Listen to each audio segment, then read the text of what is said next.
اس مبارک سلسلے کا چوتھا حلقہ سماعت فرمائیں۔ الحمدللہ وکفا والصلاة والسلام علی خاتم الانبیاء سیدنا محمد المصطفى وعلى آلہ المجتبى۔ برادران اسلام، واجب الاحترام بزرگوں، دوستوں، بھائیوں، عزیز نوجوانوں، الحمدللہ عقیدے کے اصلاح کے بارے میں جو دروس ہیں، اسی ضمن میں جو موضوع درس ہے وہ اللہ کی عبادت میں شرک کرنا، اس کی مذمت۔ جیسے کہ میں نے پہلے عرض کر دیا تھا کہ اللہ کی ذات میں شرک کرنے والا بھی مشرک ہے، اللہ کی صفات خاصہ میں شریک کرنے والا بھی مشرک ہوتا ہے، اللہ کے اختیارات میں بھی شریک کرنے والا مشرک ہے، اسی طرح اللہ کی عبادات میں بھی کسی کو شریک بنانے سے آدمی مشرک ہوتا ہے۔ اور اسی ضمن میں درس سابقہ میں یہ عرض ہوا تھا کہ عبادت جو ہے اس کو کہا جاتا ہے عبادت قولی یا عبادت بدنی۔ اسی طرح بعض مصطلحات میں، بعض کتابوں میں آپ پڑھیں گے تو اس کا یوں بھی ذکر آتا ہے کہ ایک عبادات اعتقادی ہیں اور ایک عملی ہیں۔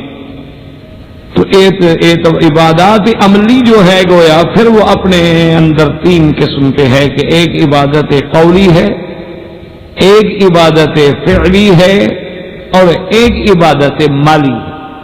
جیسے بعض علماء نے اس کی ایک تقسیم یوں بھی کی ہے کہ بعض عبادات جو ہیں وہ خالص بدنی ہیں۔ کیا معنی کہ اس میں مال نہیں خرچ ہوتا، صرف آپ کا بدن ہے۔ جیسے آپ نماز پڑھتے ہیں تو اس میں آپ محنت کرتے ہیں، وضو کرتے ہیں، پیدل چلتے ہیں، مسجد آتے ہیں، رکوع سجود کرتے ہیں، تو بہرحال آپ کا بدن تو محنت کر رہا ہے، لیکن اس کے لیے پیسہ نہیں خرچ ہوتا ہے۔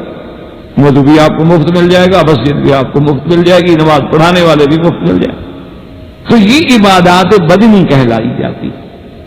اور بعض عبادات وہ ہیں جو خالص مالی ہوتی، جیسے آپ نے زکوٰۃ نکالی تو یہ مالی عبادت، آپ نے صدقہ کر دیا، خیرات کر دی، یہ مالی عبادت، آپ نے قربانی کر دی کہ مالی عبادت، آپ نے عقیقہ کر دیا مالی عبادت ہے، آپ نے صدقۃ الفطر ادا کر دیا مالی عبادت۔ اور بعض عبادات ایسی ہیں جو مشترک ہوتی ہیں، یعنی جس میں بدنی اور مالی دونوں شریک ہوتے ہیں، جیسے حج ہے۔ یہ عبادات جو ہیں یہ مشترک ہے کہ اس میں انسان کی محنت بھی ہے اور مال بھی ہے۔ جو آدمی حج پہ آئے گا، عمرے پہ آئے گا، ٹکٹ لے گا، پیسہ بھی خرچ کرے گا، وقت بھی لگائے گا، خود بھی محنت کرے گا کہ کبھی جہاز میں ہے، کبھی ایئرپورٹ پہ ہے، کبھی مکے میں ہے، کبھی مینا میں ہے، کبھی مدینہ منورہ میں ہے، کبھی عرفات میں ہے، تو مشقت بھی برداشت کر رہا ہے۔ تو اس کو کہتے ہیں عبادات مشترکہ، یعنی بین المال والبدن، مالی بھی ہے اور بدنی بھی۔ تو اس طرح آپ اپنے اعتقاد کو صحیح فرمانے کی کوشش فرمائیں کہ جمیع انواع عبادات جو ہیں، چاہے وہ بدنی کہلائیں، چاہے وہ مالی کہلائیں، چاہے بدنی و مالی کہلائیں، چاہے عبادات اعتقادی کہلائیں، چاہے عبادات عملی کہلائیں، تمام انواع عبادات جو ہیں وہ خالص اللہ، یعنی جتنی قسم ہیں عبادات وہ خالص اللہ کے لیے ہے۔ اس میں اگر ذرا سا بھی کسی غیر کا یعنی شمع برابر بھی شائبہ آ جائے تو شرک آ جائے۔ اب سب سے پہلے دیکھتے ہیں عبادت قولی کو۔ عبادات قولی میں سب سے پہلی چیز جو ہے وہ دعا ہے۔ دعا جو ہے زبان سے ہے نا، قول ہے نا انسان۔ تو اب یہ قولی عبادت جو ہے ہماری یعنی دعا، تو یہ بھی خالص اللہ کے لیے ہو۔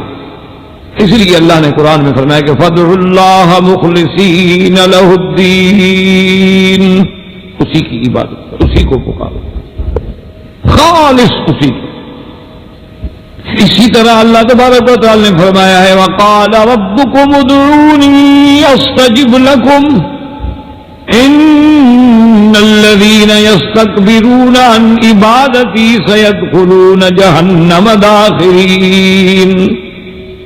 آپ کے رب نے کہا ہے کہ مجھ سے دعا مانگو، میں تمہاری دعائیں سنوں گا، اور جو لوگ تکبر کر کے یستکبرون عن عبادتی یعنی دعائی جو مجھ سے مانگنے سے تکبر کرتے ہیں ان کو البتہ میں جہنم میں ذلیل کر کے داخل کروں، یا وہ داخل کیے جائیں گے ذلیل کر کے جہنم میں۔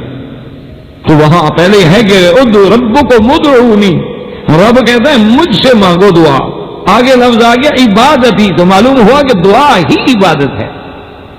اسی لیے میرے آقا نے فرمایا کہ الدعاء مخ العبادت، کہ اصل تو دعا جو ہے یہ تو گویا عبادت کا مغز ہے۔ ساری محنت کر کے آدمی مزدوری جب مانگتا ہے یہی دعا تو ہے۔ تو اس لیے اس دعا میں قولی عبادات میں کہ دعا کس سے مانگیں، دیکھیں اللہ نے قرآن میں ایک آیت میں نہیں متعدد آیات میں فرمایا وَلَا تَدْعُ مِن دُونِ اللَّهِ مَا لَا يَنفَعُكَ وَلَا يَضُرُّكَ۔ اللہ نے فرمایا میرا بدنی آپ بتلا دیں اپنی امت کو کہ ان سے نہ مانگے جو نہ تمہیں نفع دے سکتے ہیں نقصان دے سکتے ہیں۔ فَإِن فَعَلْتَ فَإِنَّكَ إِذًا مِّنَ الظَّالِمِينَ، اگر تم نے اللہ کو چھوڑ کے غیر اللہ سے مانگا تو پھر تم بھی مشرک بن جاؤ گے ظالمین میں، کیونکہ سب سے بڑا ظلم تو شرک ہے نا۔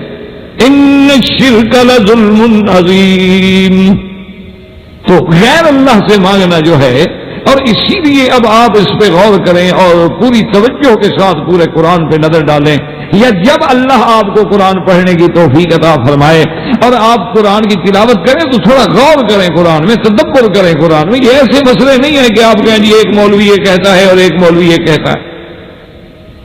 ہمارے ہاں ایک بہت بڑا فتنہ ہے کہ لوگ اپنی جان چھڑانے کے لیے فوراً کہہ دیتے ہیں کہ جناب ہم کدھر جائیں، مولوی روز لڑتے ہیں جناب، ایک مولوی قرآن ہاتھ میں لے کے کھڑا ہے وہ کہتا ہے یہ کرو، دوسرا کہتا ہے یہ کرو، تیسرا کہتا ہے یہ کرو، اور سب قرآن ہاتھ میں اٹھائے ہوئے ہیں، حدیث ہاتھ میں اٹھائے ہوئے ہیں، ہم کدھر جائیں؟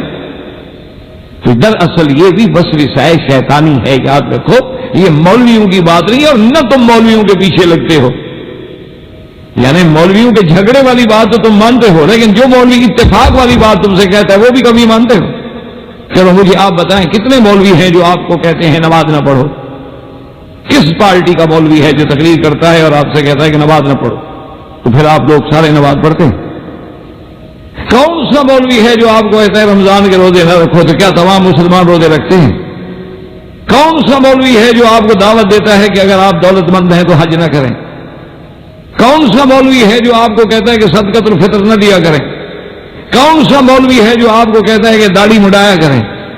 کون سی جماعت کا مولوی ہے جو آپ کو کہتا ہے کہ رات کو ڈش پہ بیٹھ کے بلیو پرنٹ فلمیں دیکھا کریں؟ یہ کیا مطلب ہے کہ مولوی ہمیں لڑاتا ہے؟ مولوی نہیں لڑاتا، دراصل وہ شیطان ہے جس نے ہمارے دماغوں میں وسوسہ ڈالا ہوا ہے، اور ہم اللہ کے دین سے نکلنے کے لیے بہانہ ڈھونڈ رہے ہیں، ورنہ یہ مسائل تو قرآن کے ہیں، اس میں تو کسی مولوی کے اختلاف کا کوئی سوال ہی پیدا نہیں ہو سکتا۔ آپ خود قرآن اٹھا کے دیکھ لیں، ایک ترجمے پہ اعتبار نہ ہو، دوسرا ترجمہ دیکھ لیں، اردو کا دیکھ لیں، انگریزی کا دیکھ لیں، فارسی کا دیکھ لیں، عربی کی تفسیریں دیکھ لیں، پھر ان تفسیروں کو دیکھ لیں جن لوگوں نے خود قرآن سرکار دو عالم سے پڑھا ہے۔ حضرت ابن عباس کی تفسیر دیکھیں، عبداللہ ابن مسعود کی تفسیر دیکھیں، ابی ابن کعب کی تفسیر دیکھیں، خلفائے راشدین کی تفسیر دیکھیں، عشرہ مبشرہ کی تفسیر دیکھیں، انہوں نے تو قرآن پڑھا ہی حضور پاک سے ہے، اس وقت تو کوئی دیوبندی بریلوی کا جھگڑا نہیں تھا۔ تو اس لیے اب آپ پورے قرآن میں نظر ڈالیں، حضرت آدم علیہ السلام سب سے اول نبی ہے اور خلیفۃ اللہ فی الارض ہے، اور آخری نبی کون ہے؟ سرکار دو عالم رحمت مجسم سیدنا محمد مصطفیٰ صلی اللہ علیہ وعلی آلہ وصحبہ وسلم تسلیما کثیرا کثیرا۔ تو یعنی نبوت کی ابتدا آدم سے ہوئی اور انتہا محمد مصطفیٰ پہ ہوئی۔ اب ہم قرآن میں دیکھتے ہیں کہ آدم علیہ السلام نے جب دعا مانگی تو کس سے مانگی؟ اللہ کے قرآن میں موجود ہے کہ جب آدم کو اتارا گیا جنت سے، بی بی حوا کو اتارا گیا اور دونوں میں جدائی ڈال دی گئی، ایک کو ایک جگہ اتارا گیا، دوسرے کو دوسری جگہ اتارا گیا۔ یہ باتیں تاریخ میں تو ہیں کہ آدم کہاں اترے اور حوا کہاں اتری، لیکن قرآن ایسی باتوں میں بحث نہیں کرتا، کیونکہ قرآن تو ایک جامع کامل معنی مکمل کتاب ہے، وہ تو اتنی بات کرتا ہے جس کی اللہ کے بندوں کو ضرورت ہے۔ تو سیدھ میں کہیں بھی اتارے جائیں، بات تو یہ ہے کہ وہ اتارے گئے۔ اس کے بعد انہوں نے دعا جو مانگی وہ کیا تھی؟ ربنا ظلمنا انفسنا ان لم تغفر لنا وترحمنا لنکونن من الخاسرین. اللہ سے دعا کہ ربنا، ہم نے اپنے جانوں پہ خود ظلم کیا ہے مولا، تیرا حکم نہ مان کے اس درخت سے ہم نہ رک سکے، ہم وساوس سے شیطانی کا شکار ہو گئے، ہم نے اپنے جانوں پہ خود زیادتی کی ہے. لیکن اگر آپ ہمیں نہ بخشیں، اگر آپ ہماری غلطی کو معاف نہ کریں، اللہ آپ ہم پر رحم نہ کریں، تو ہم تو گھاٹے والوں میں ہو. تو حضرت آدم علیہ السلام نے دعا مانگی تو اللہ سے مانگی. بلکہ بعض علماء نے یہاں ایک سمجھانے کے لیے ہمیں ایک بات کی، انہوں نے کہا کہ چلو ایک طرف آدم ہے اور مقابلے میں دیکھ لیں شیطان. آدم علیہ السلام کا سب سے بڑا دشمن جو ہے وہ شیطان ہے. اولاد آدم کا سب سے بڑا دشمن جو ہے وہ شیطان. اللہ قرآن میں کہتے ہیں ان الشیطان لکم عدو مبین. اور شیطان جو ہے اللہ کے قرآن کے مطابق مرجوم ہے، رجیم ہے، مردود ہے، ملعون ہے، جس پہ اللہ کی قیامت تک لعنت ہے. وَإِنَّ عَلَيْكَ لَعْنَتِي إِلَىٰ يَوْمِ الدِّينِ. لیکن مسلمانوں خدا کے لیے غور کرو کہ وہ ملعون بھی مانگتا ہے دعا تو خدا سے مانگ، اس کو بھی پتا ہے کہ خدا کے سوا کوئی نہیں. وہ ملعون ہے، شیطان ہے. شیطان مانا یہی ہے کہ بعد عن رحمت اللہ، اللہ کی رحمت سے دور کر دیا گیا. اور جس کو اللہ تبارک و تعالیٰ نے مرجوم مردود کر کے آسمانوں سے نکال دیا، حکم دیا کہ فخرج منہا، نکل جاؤ. لیکن جب اس نے مانگا تو کیا کہا؟ قال رب انظرنی، یا اللہ مجھے تو نے ملعون تو بنا دیا، مردود تو بنا دیا ہے، اور میں بھی تیرے بندوں کو گمراہی میں ڈالوں گا، لیکن میں مہلت چاہتا ہوں، مجھے ذرا عمر لمبی دے دیں. انظرنی الی یوم یبعثون، مولا مجھے اس وقت تک زندہ رکھیں جب تک کہ لوگ قبروں سے اٹھائے جائیں گے. ہے تو ملعون نہ، لیکن ہے تو سمجھدار، پڑھا لکھا تو ہے. یاد رکھیں گمراہ جاہل کیا ہوگا؟ جو خود بیچارہ جاہل ہے اس کی گمراہی کیا کرے گی؟ یہ بڑے پڑھے لکھے جو ہیں وہ گمراہ ہو کے برباد کرتے ہیں. ایک آدمی بیچارہ ہے ہی جاہل، ہل چلانا جانتا ہے، وہ کیا گمراہ کرے گا کسی کو؟ یہ تو رشدی جیسا کوئی ملعون بنے گا تو لاکھوں کو گمراہ کرے گا. یہ تو قادیانی جیسا کوئی ملعون بنے گا، نور الدین حکیم جیسا کوئی ملعون بنے گا. یہ پڑھے لکھے لوگ جو ہیں جب بھٹکتے ہیں تو وہ زیادہ ضلالت کا باعث بنتے ہیں اور فتنوں کا باعث بنتے ہیں. اب دیکھو کہ دعا بھی اللہ سے مانگ رہا ہے، لیکن کب تک مہلت مانگ رہا ہے؟ کہتے ہیں الی یوم یبعثون، اس دن تک مجھے مہلت دے دو جس دن آپ نے لوگوں کو قبروں سے کھڑا کرنا ہے. اس کے بعد تو موت ہے ہی نہیں. دیکھو نا، مرنے کے بعد جب ہم قبروں سے کھڑے ہو جائیں گے دوبارہ زندگی مل گئی، ختم، اس کے بعد تو نہیں مرنا. یعنی مانا یہ ہے کہ مجھے موت نہ آئے. انظرنی الی یوم یبعثون، تو جب یوم یبعثون ہوگا، جب ہم قبروں سے نکلیں گے اللہ ہمیں دوسری زندگی دیں گے. وہ زندگی تو ہمیشہ رہنے والی زندگی ہے نا، اس کے بعد تو ہم نے مرنا ہی نہیں. اللہ تبارک و تعالی نے فرمایا انک من المنذرین الی یوم الوقت المعلوم، کہ بدبخت میں نے بھی اپنے بندوں کا امتحان لینا ہے. میں تمہیں مہلت تو دیتا ہوں لیکن ایک وقت تک جو میں جانتا ہوں کہ وہ کب ہو. تو اب دیکھیں کہ وہ ملعون ہے، وہ مردود ہے، لیکن جب مانگنے کا وقت ہے تو دعا کس سے مانگ رہا ہے؟ اور آدم علیہ السلام، حوا علیہ السلام، آدم اول نبی فی الارض، سب سے پہلے نبی ہے، اور خلیفۃ اللہ فی الارض، اللہ نے جس کو خلیفہ بنا کے بھیجا ہے زمین میں، وہ دعا مانگ رہے ہیں. تو ربنا ظلمنا انفسنا وان لم تغفر لنا وترحمنا لنکونن من الخاسرین. اب اس کے بعد دیکھیں حضرت نوح علیہ السلام اول رسول ہیں، سب سے پہلے رسول حضرت نوح علیہ السلام ہے. اللہ نے جن کو 1050 سال عمر دی ہے. یہ جو قرآن میں آتا ہے نا 1000 کم 50 یعنی 950 سال، تو 950 سال آپ کی عمر نہیں، 950 سال تو مدت دعوت ہے کہ 950 سال تک اللہ کی توحید کی دعوت دیتے رہے. نبوت تو 40 سال کے بعد بھی تھی، اور طوفان کے بعد پھر آپ 60 سال زندہ رہے. آپ کی عمر جو ہے وہ 1050 سال ہے. فَلَبِثَ فِيهِمْ أَلْفَ سَنَةً إِلَّا 50 عَامًا، یہ جو اللہ نے فرمایا کہ 1000 کم 50 یعنی 950 سال، تو اس سے مراد ہے مدت دعوت کہ 950 سال تک اللہ کی توحید کی دعوت دی. لیکن جب مجبور ہوئے تو دعا کس سے مانگی؟ فَدَعَا رَبَّهُ أَنِّي مَغْلُوبٌ فَانتَصِرْ، اپنے رب کو اللہ میری مدد۔ اب میں بالکل مغلوب ہو چکا ہوں، یہ نہیں کہ دلائل سے، ان کی طاقت سے، ان کی قوت سے، نافرمانی سے اب آپ میری مدد کریں، تو پکارا کس کو؟ اللہ تبارک و تعالیٰ کو۔ اور اسی طرح دیکھیں گے جب ان کا بیٹا ہے سامنے موجود ہے، حضرت نوح علیہ السلام کشتی میں سوار ہیں، اور اس وقت بھی جب بیٹے کو سمجھایا، ہدایت کی، نصیحت کی، بڑا لمبا واقعہ ہے، لیکن بیٹا نہ مانا اللہ کے قرآن میں۔ اچھا اب آپ دیکھیں کشتی میں جب سوار ہوئے، کشتی چلی تو کس سے مانگا؟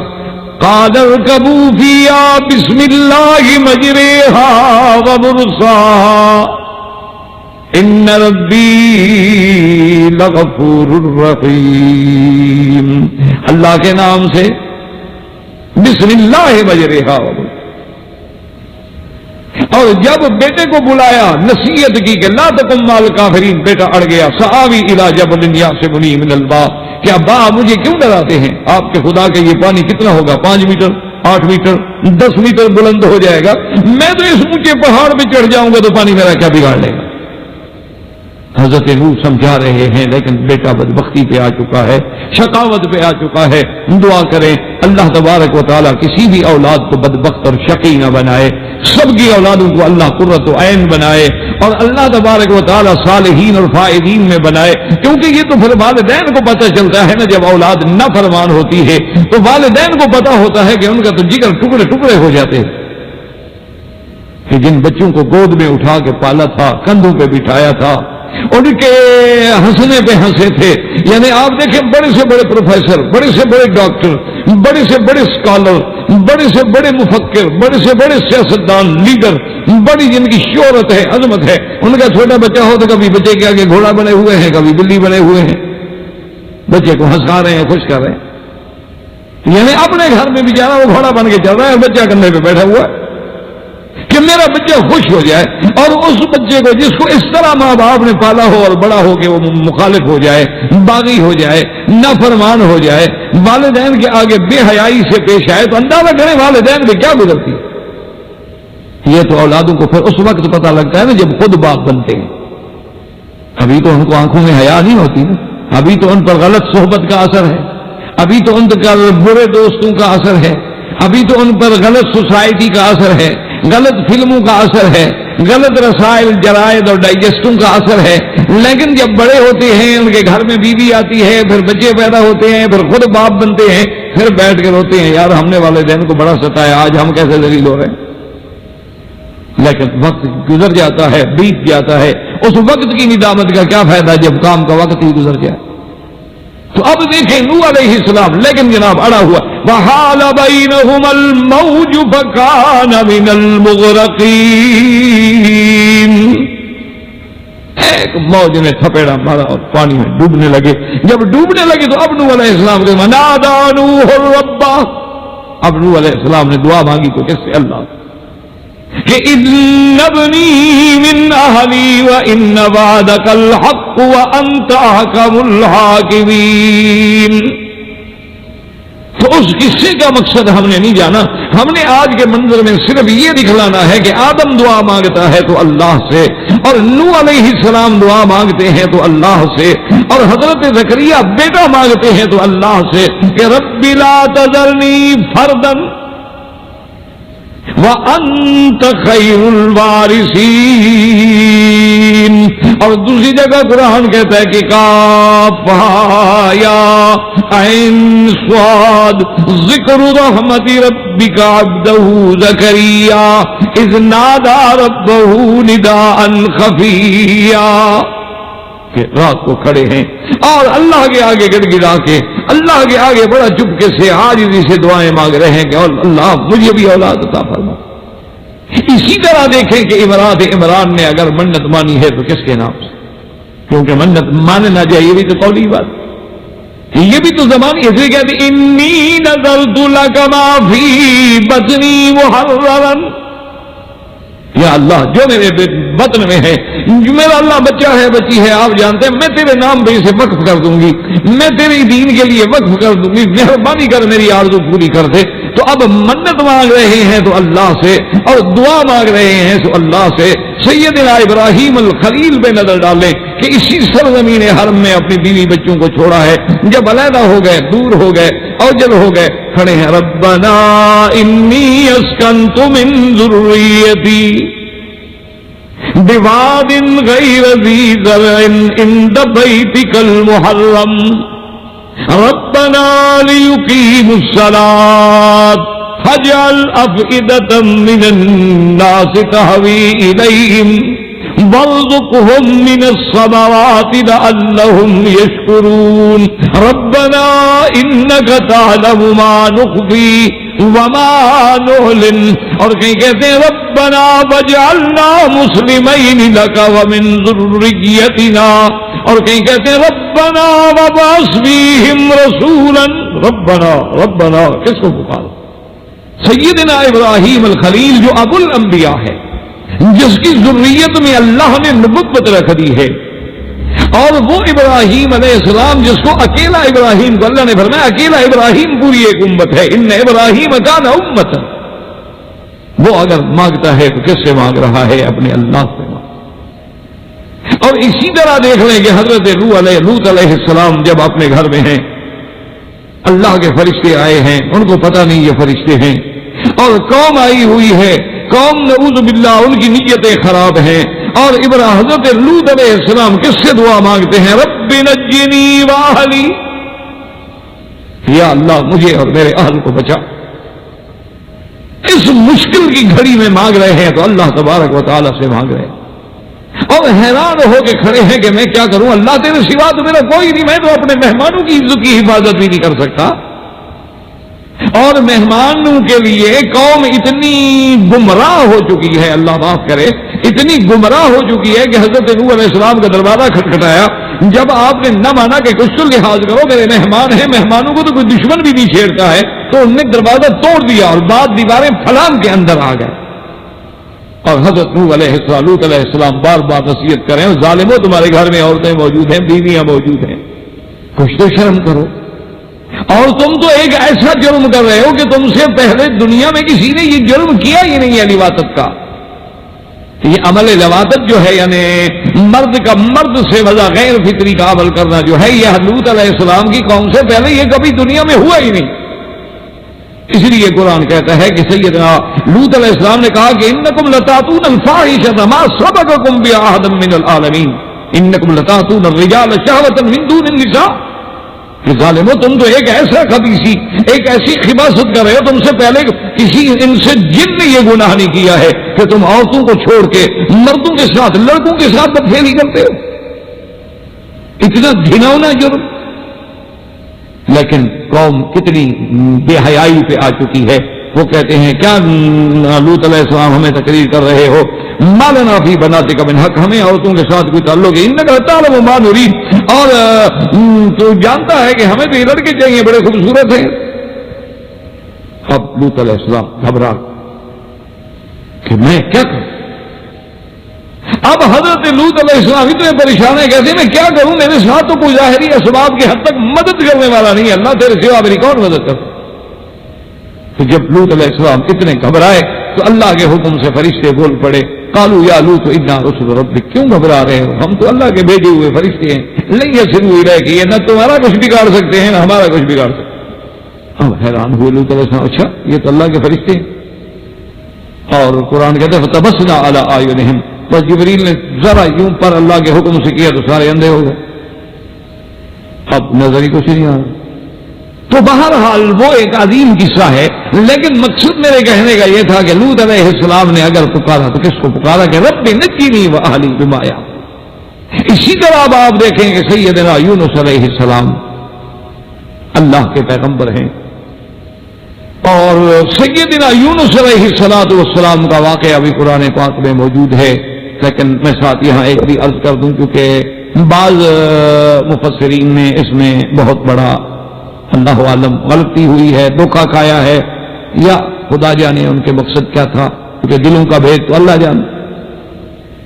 بعض مفسرین نے اپنی تفسیروں میں، خاص طور پہ اردو کی تفسیروں میں یہ لکھا ہے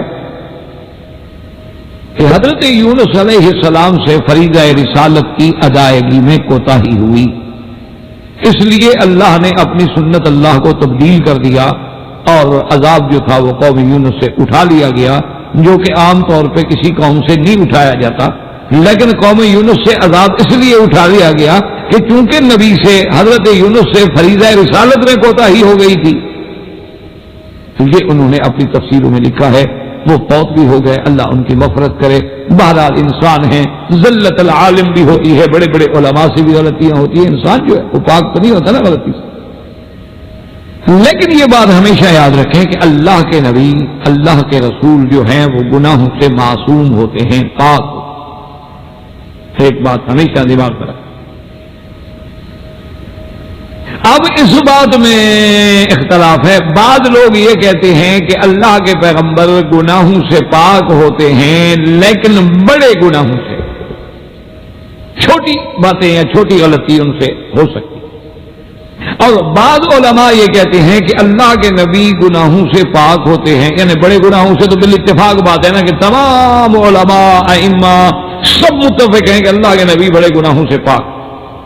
اب چھوٹے گناہ، بعض کہتے ہیں کہ ہاں چھوٹے گناہ ہو سکتے ہیں، اور اس میں بھی پھر دو تفسیریں ہیں۔ بعض کہتے ہیں کہ چھوٹا گناہ بھی نبوت سے پہلے تو ہو سکتا ہے، نبوت ملنے کے بعد چھوٹا گناہ بھی نہیں ہوتا۔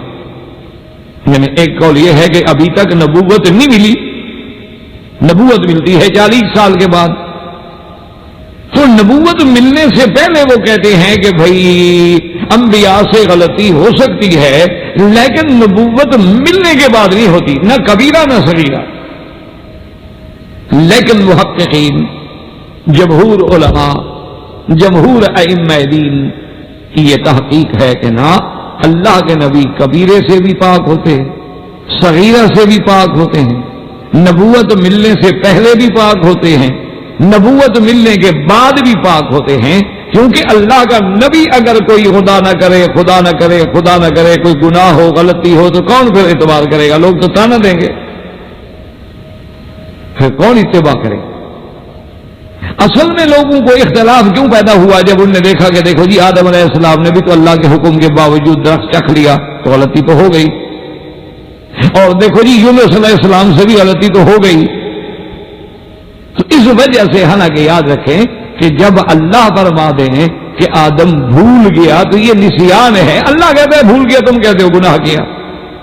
عجیب بات ہے، یعنی جس کے حکم کے بعد حضرت آدم علیہ السلام نے فرمایا تھا اس درخت کے قریب نہ جاؤ، لیکن آدم علیہ السلام اس درخت کا پھل چکھ بیٹھے۔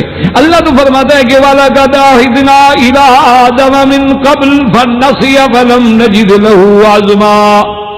آدم بھول، اور حضور فرما رہے ہیں کہ نسی آدم و نسی ذریتہ، کہ ہمارا ابا جو بھول گیا تو اولاد بھی تو پھر بھول جاتی ہے، ابے میں جو آ گئی بھول تو اولاد میں بھی تو آئے گی۔ تو اللہ فرماتا ہے بھول گیا، ہم کہتے ہیں نہیں جی گناہ کیا۔ اسی طرح وہ کہتے ہیں دیکھو جی اصحاب بدر کے بارے میں اللہ نے نبی علیہ السلام پہ عتاب کیا، اللہ کے بندے وہ عتاب ہے، اس میں گناہ تو کوئی نہیں ہے، وہی فدیہ لینے کا حکم تو اللہ نے خود بعد میں جاری کر دیا کہ اب آپ چاہیں تو اما من بعد و اما فدا، چاہیں تو احسان کر دو چاہے تو فدیہ لے لو۔ اگر وہ بات غلط تھی وہی تو اللہ نے حکم بنا دیا، وہ تو صرف ایک اجتہادی بات ہے، اور اجتہادی خطا جو ہے اس کے تو اجر ہوتا ہے، وہ تو گناہ نہیں ہوتا۔ جیسے مجتہدین ہیں اجتہاد کرتے ہیں، مثلا امام ابو حنیفہ رحمۃ اللہ علیہ کا اجتہاد ہے، امام احمد بن حنبل رحمۃ اللہ علیہ کا اجتہاد ہے، امام شافعی رحمۃ اللہ علیہ کا اجتہاد ہے۔ اب دیکھیں ایک ہی مسئلہ ہے، امام احمد بن حنبل رحمۃ اللہ علیہ فرماتے ہیں کہ جس نماز میں امام قرآن زور سے پڑھتا ہے تم فاتحہ پیچھے نہ پڑھو، کیونکہ وہ قرآن پڑھ رہا ہے، تمہاری ذمہ داری ہے کہ قرآن سنو۔ ہاں اگر تم دور ہو یا وہ نمازیں ہیں جس میں امام قرآن جہرن نہیں پڑھ رہا ہے بلکہ سرن پڑھ رہا ہے، جیسے ظہر ہے ایسے کہتے پھر تم پڑھ کہ تم جو بھی سن کو چلی رہے۔ امام شافعی رحمۃ اللہ علیہ فرماتے ہیں کہ نہ بابا نماز فاتحہ کے بغیر ہوتی ہی نہیں، لہذا امام چاہے جہرن پڑھے، امام چاہے سرن پڑھے، چاہے تم سن رہے ہو چاہے تم نہیں سن رہے، تم فاتحہ پڑھو۔ اب ان کا اجتہاد یوں ہے امام ابو حنیفہ رحمۃ اللہ علیہ فرماتے ہیں کہ جب تم امام کے پیچھے ہو، اکیلے ہو تو پڑھو، خود امام ہو تو پڑھو، لیکن جب مقتدی ہو تو اب تمہارا وظیفہ ہے خاموشی، اب تمہارا وظیفہ فاتحہ پڑھنا نہیں ہے، تم نہ پڑھو، چاہے جماعت جہری ہو چاہے نماز سری ہو۔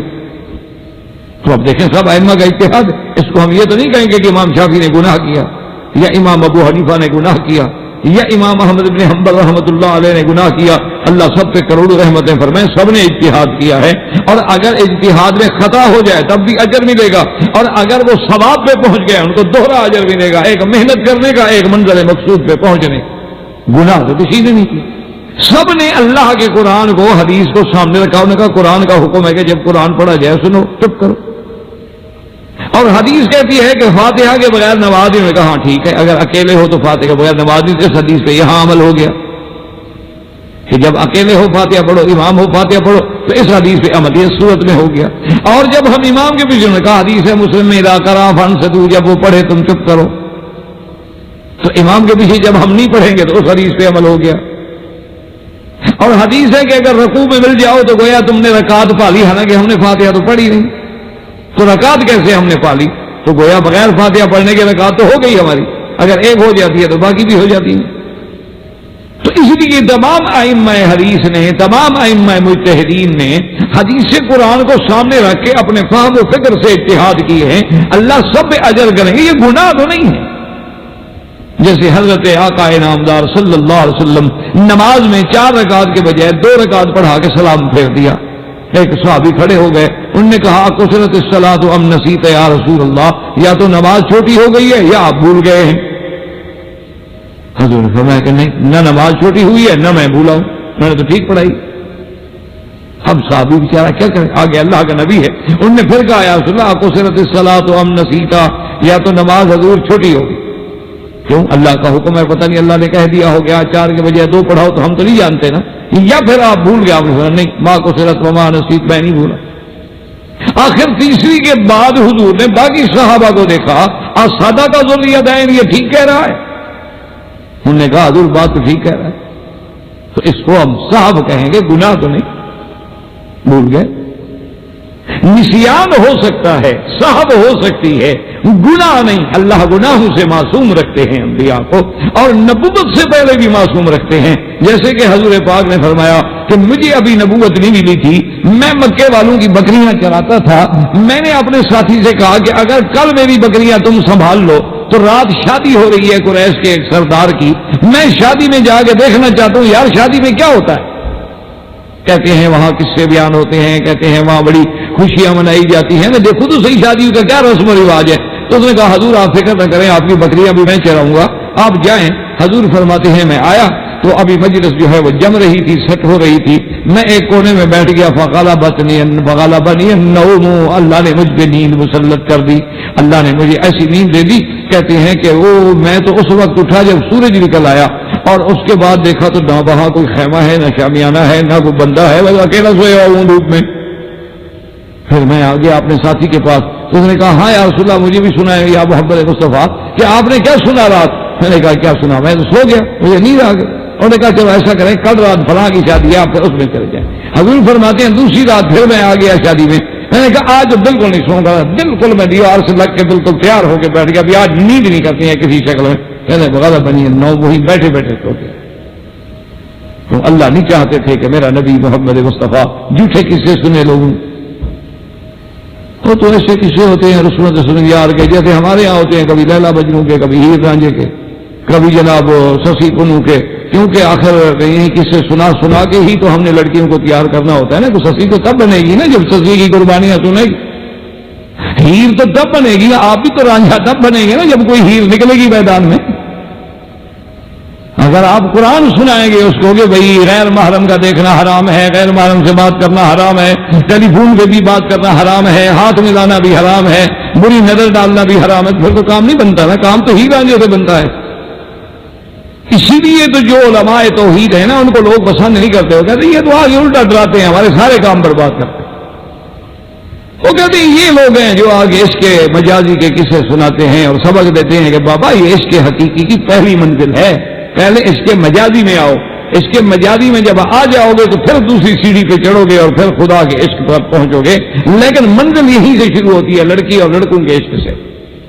انا للہ و انا الیہ راجعون۔ اللہ انہیں بھی ہدایت دے، اللہ ہمیں بھی ہدایت دے۔ کوئی ہمارا دشمن تو ہوتا نہیں، کوئی ذاتی دشمنی تو ہے نہیں۔ تو میرے کہنے کا مقصد یہ ہے کہ اب آپ سمجھیں کہ اللہ کے نبی تو گناہوں سے بھی پاک ہیں، اور رسالت کے فریضے میں کوتاہی کرنے سے تو بڑا گناہ ہی کوئی نہیں۔ یعنی آپ اندازہ کریں، اللہ نے بھیجا رسالت کی ادائیگی کے لیے کہ یا ایھا الرسول بلغ ما انزل الیک من ربک فإن لم تفعل فما بلغت رسالتہ، کہ رسول ہم نے آپ کو اسی لیے تو بھیجا ہے کہ میرے دین کی تبلیغ کریں پوری پوری، اور اگر آپ نے میری اتارا ہوا وحی، میرا فرمان، میرا دین نہ پہنچایا تو پھر آپ نے فریضہ رسالت پورا نہیں کیا۔ باقی آپ فریضہ رسالت پہنچانے میں ڈریں کہ کوئی دشمن ہمیں نقصان دے، واللہ یعصمک من الناس، اللہ ہی حفاظت، تو پھر یونس علیہ السلام فریضہ رسالت میں کوتاہی کرتے، نعوذ باللہ ثم نعوذ باللہ ثم نعوذ باللہ۔ تو اصل بات یاد رکھیں کہ فریضہ رسالت میں کوئی کوتاہی نہیں ہوئی، اور حضرت یونس علیہ السلام سے بھی نہیں ہوئی، اور اگر فریضہ رسالت میں کوتاہی ہوتی تو عذاب آتا ہی کیوں؟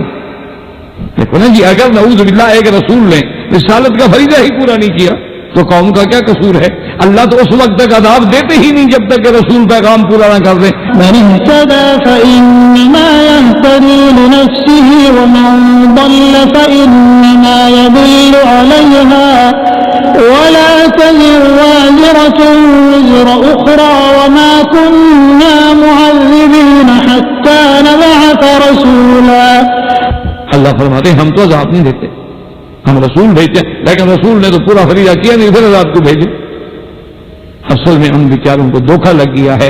اصل بات یہ ہے کہ حضرت یونس نے پوری طرح فریضہ رسالت ادا کیا، جب قوم نے نہ مانا حضرت یونس علیہ السلام نے ان کو بتلا دیا کہ دیکھو تم نہیں مان رہے ہو، 3 دن کے بعد تم پہ عذاب آ جائے، اور اس کے بعد حضرت یونس علیہ السلام بستی کو چھوڑ دیا کہ یہ عذاب آنے دیا، میں کیوں رہوں، آپ اس بستی کو چھوڑ کے دوسری جگہ چلے گئے۔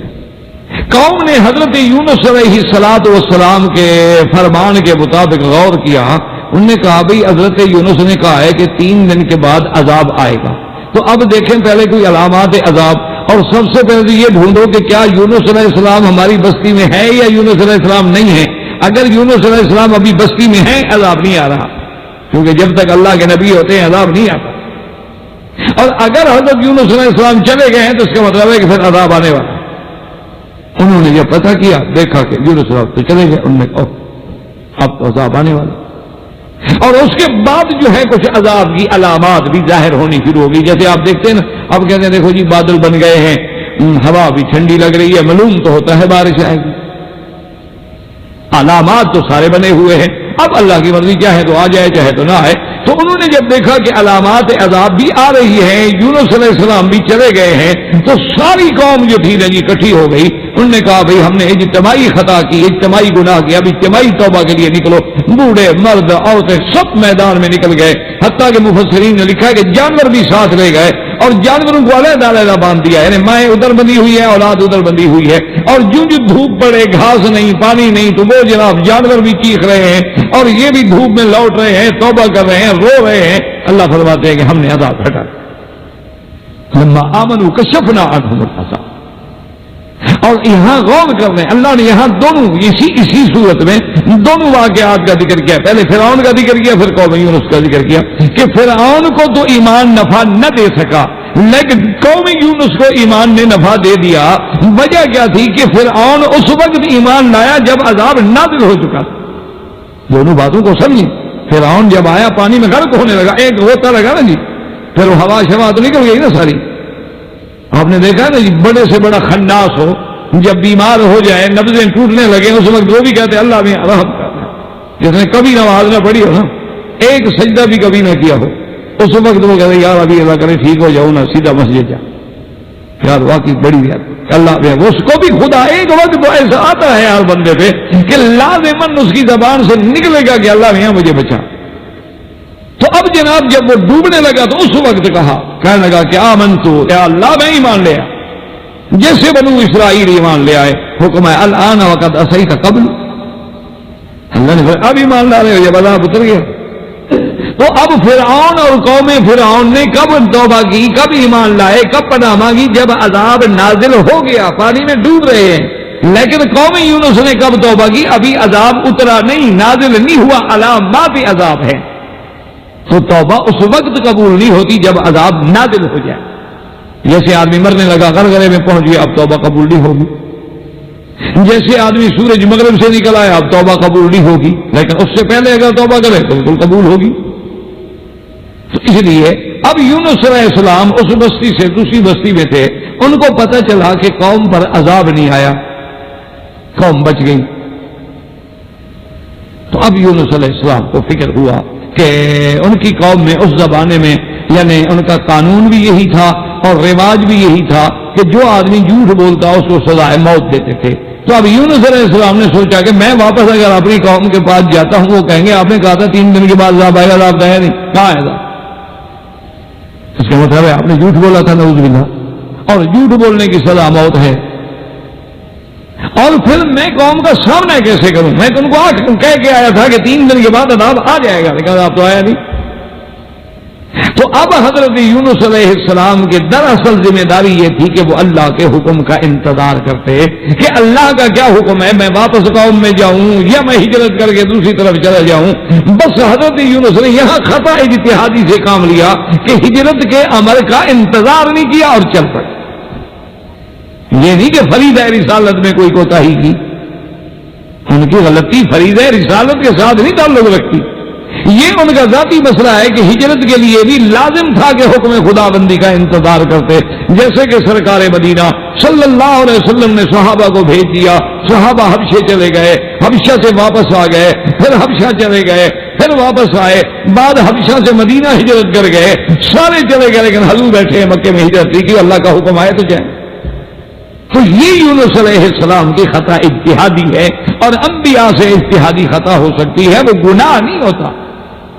اچھا, بعض انبیاء اس کو ایسے الفاظ سے کیوں یاد کرتے ہیں؟ کیونکہ جب شان بڑی ہو وہاں چھوٹی سی بھی غلطی ہو جائے تو آدمی کے لیے بڑا گناہ لگتی ہے. اور اگر میرے جیسا کوئی بڑا گناہ گار ہو تو بڑے سے بڑے گناہ بھی ایسے ہوتے جیسے مکھی کو مار دیا. تو اب حضرت یونس علیہ السلام چلے, آگے آئے تو کشتی تھی, اور کشتی والوں نے پہچان لیا کہ اللہ کے نبی یونس ہیں, انہوں نے کشتی میں بٹھا دیا. انہوں نے کہا جی آپ نے پارجیوں نے کہا ہے, پارجیوں نے بٹھا دیا. جب کشتی دریا کے درمیان میں, سمندر کے یا بحر کے یا دریا کے درمیان میں گئی, کشتی رک گئی. اب کشتی جب رک گئی تو کشتی کے ملاحوں نے کہا, انہوں نے کہا کہ بھائی کشتی والوں بات سنو, ہماری کشتی کو ایسا واقعہ کبھی پیش نہیں آیا, اور ہماری کشتی پر اگر ایسا واقعہ کبھی پیش آئے تو تب آتا ہے جب ہماری کشتی میں کوئی نہ کوئی غلطی کرنے والا, کوئی مجرم جرم کرنے والا, کوئی گناہ گار گناہ کرنے والا, کوئی خطا کار خطا کرنے والا سوار ہوتا ہے, کوئی اس وقت ہماری کشتی میں یہ حادثے آتے ہیں, ورنہ بالکل ہماری کشتی کو حادثہ نہیں آتا. تو حضرت یونس کرے, اسی کو قرآن نے کہا کہ ابقا الی الفلک المشحون, کہ انہوں نے اپنے سید اپنے مالک کے حکم کا انتظار نہ کیا اور کشتی کی طرف چل پڑے. انہوں نے کہا کہ ہاں عبد عابد, میں تو ہوں اللہ کا نافرمان بندہ. یہ تو شان ہے پیغمبر کی کہ چھوٹی غلطی پر بھی اپنے آپ کو یہ کہہ رہے ہیں. دیکھا نہیں ہے کہ بڑے بڑے اولیاء اللہ جو ہیں, حضرت ابو بکر جو کہ رو رہے ہیں اور حضرت عمر رو رہے ہیں کہ ہائے کاش میں پرندہ ہوتا, مٹی میں مل جاتا, کوئی حساب کتاب تو نہ دینا پڑتا. اللہ جنت کی خوشخبری دے چکے ہیں اور وہ یہ کہہ رہے ہیں. اللہ آدم علیہ السلام کو معافی دے رہے ہیں, وہ قیامت کے کہیں کہ نفسی نفسی, میں تو بھائی ڈر رہا ہوں, پتہ نہیں اللہ میاں پھر پوچھنے کہ وہ درخت کیوں کھایا تھا. بھائی اللہ جب معافی دے چکے پھر کیوں پوچھیں گے؟ لیکن چونکہ مقام بڑا ہے تو دل میں اللہ کی عظمت اور خشیت بھی بڑی ہے. تو جن لوگوں کا مقام ہی نہیں ہوتا ان کو اللہ کا کیا ڈر ہے؟ نماز ہوتی ہے باہر سگریٹ لے کے کھڑے رہتے ہیں, ان کے ماتھے پہ بل بھی نہیں آتا, اور اذان ہوتی ہے اسی وقت جناب وہ سگریٹ لے کے لیٹرین چلے جاتے ہیں کہ جب تک یہ مسجد سے نکلیں گے میں ادھر سے نکل آؤں گا, یا اسی وقت وہ کار پہ بیٹھ کے گھر چلا جاتے ہیں, یا تھوڑا سا وقفہ تو مل گیا آدھے پونے گھنٹے کا, ذرا وہاں جا کے چائے وائے پی کے آ جاتا ہوں. اصل تو ہے کہ نماز نہیں پڑھنی, پرواہ ہی نہیں, احساس ہی نہیں کہ میں اللہ کے حرم میں رہ رہا ہوں, میں بلاد حرم میں ہوں, میں محبت الوحی میں ہوں, میں مشرق النور میں ہوں, میں بلد اللہ الامین میں ہوں, جہاں ایک نماز کی 1 لاکھ مجھے نماز ملتی ہے, وہ 10 منٹ کے لیے بھی مسجد میں آنے کے لیے تیار نہیں ہے. اور ایک آدمی ہے تہجد رہ جائے, وہ رو رہا ہے کہ اللہ میاں پتہ نہیں آج کون سا گناہ ہو گیا کہ آپ نے رات اٹھنے ہی نہیں دیا, اپنی یاد کرنے کا موقع ہی نہیں دیا. آپ کا نام لے لیتا تھا اور وہی نصیب نہ ہوا، معلوم ہوتا ہے کہ خطا. تو وہ تو یہ وجہ تھی کہ یونس کا شان بلند ہے، اس لیے انہوں نے کہا کہ انا عبد عابد. انہوں نے کہا کہ جی نہیں، ہم تو جانتے ہیں آپ اللہ کے نبی ہیں، ہم آپ کو کیسے گناہگار قرار دیں. اچھا ایسا کرو. انہوں نے کہا اچھا. یونس علیہ السلام نے کہا کہ ایسا کرو کہ کشتی والے جتنے لوگ ہیں نا قرآن اندازی کر دو، قرآن ڈالتے ہیں، جس کا قرآن نکلے وہ آدمی جائے. جیسے سارے کشتی والے تو ڈوب جائیں نا. فَصَاحَمَ فَكَانَ مِنَ الْمُدْحَضِينَ. اب جناب جب قرآن ڈالا گیا تو خدا کی شان ہے کہ قرآن یونس علیہ السلام کے نام. ہم نے کہا دیکھو لکھ رہا ہے قرآن میرے نام کے، نہیں مجھے جانے دو. نے کہا نہیں حضرت مہربانی کریں ایک دفعہ پھر قرآن ڈالا. حضرت انہوں نے دوبارہ قرآن ڈالا پھر یونس علیہ السلام کے نام. انہوں نے کہا بھائی چھوڑو اللہ کے بندے، ساری کشتی والے کیوں ڈوبتے ہو؟ میں ایک تو جاؤں نا، ایک تو ڈوبوں نا. انہوں نے کہا حضرت مہربانی کریں کم از کم تیسرے دفعہ بھی ڈالنے دیں. جب تیسرے دفعہ قرآن ڈالا تو پھر بھی حضرت یونس علیہ السلام کے نام. تو حضرت یونس علیہ السلام نے چھلانگ لگا دی اور اللہ نے حکم دے دیا مچھلی کو کہ حضرت یونس علیہ السلام میرا پیغمبر ہے، نبی ہے، لیکن میں نے اپنے پیغمبر کو امتحان میں رکھنا ہے. تم ایسا کرو کہ ان کو نگل لو لیکن تکلیف نہ ہو، پیٹ میں چھپا کے بند کر دو. یوں چھلانگ لگائی، مچھلی آگے منہ کھول کے کھڑی ہے، حضرت اندر تو منہ بند کر دیا. آپ دشمنوں نے بھی آپ نے دیکھا ہے نا اللہ کے نام لینے والوں کے لیے کیسے کیسے قید خانے بنائے ہیں، لیکن خدا کا مقابلہ کون کر سکتا ہے؟ مچھلی کے پیٹ میں کوئی قید کر سکتا ہے؟ اب حضرت یونس علیہ السلام، اللہ کا قرآن ہے وَظَنُّونَ إِذْ ذَهَبَ مُغَاضِبًا فَظَنَّ أَن لَّن نَّقْدِرَ عَلَيْهِ فَنَادَىٰ فِي الظُّلُمَاتِ. وہ مچھلی والا پیغمبر اللہ نے نسبت کر دی کہ چند روز جو مچھلی میں رہے نسبت ہی مچھلی والوں کے ساتھ. جو ہاتھیوں کے ساتھ رہے وہ اصحاب الفیل بن گئے، جو جہنمیوں کے ساتھ رہے وہ اصحاب النار بن گئے، جو جنتیوں کے ساتھ رہے وہ اصحاب الجنہ بن گئے. اس لیے ہمیشہ اچھے لوگوں کی صحبت اختیار کریں تاکہ نسبت ہماری اسی طرف ہو. ہماری نسبت اچھی ہوگی تو انشاءاللہ انجام بھی اچھا ہو. اب اللہ فرماتے ہیں کہ فنادا فی الظلمات، اندھیروں میں کس کو پکارا؟ اللہ. دیکھیں اب دعا ہے، قولی عبادت ہے، لیکن یونس علیہ السلام کس کو پکار رہے ہیں؟ اللہ کو پکار رہے ہیں. اندھارے تہ بتا ہے، مچھلی کے پیٹ کا اندھیرا ہے، موجیں ہیں، موجوں پر موجیں ہیں، اور اس کے بعد جناب یہ ہے کہ پھر دریا ہے، رات کا اندھیرا ہے، سارے اندھیروں کے اندر اب وہاں کون سی آنکھ ہے جو دیکھ سکتی ہے؟ کون سا آپ کا کیمرہ ہے جو وہاں پہنچ سکتا ہے؟ لیکن اللہ دیکھ بھی رہے ہیں، سن بھی رہے ہیں. فنادا فی الظلمات اللہ الہ الا انت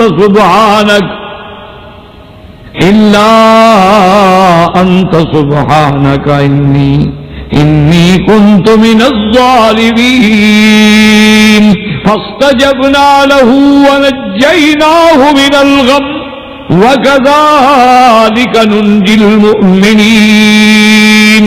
اللہ کو بکائیں میرا اللہ تیرے سوا کوئی معبود برحق نہیں ہے، پاک ہے تیری ذات. میں نے اپنے نفس کو ظلم کیا، تیرے حکم کا انتظار نہیں کیا تو میری غلطی ہے.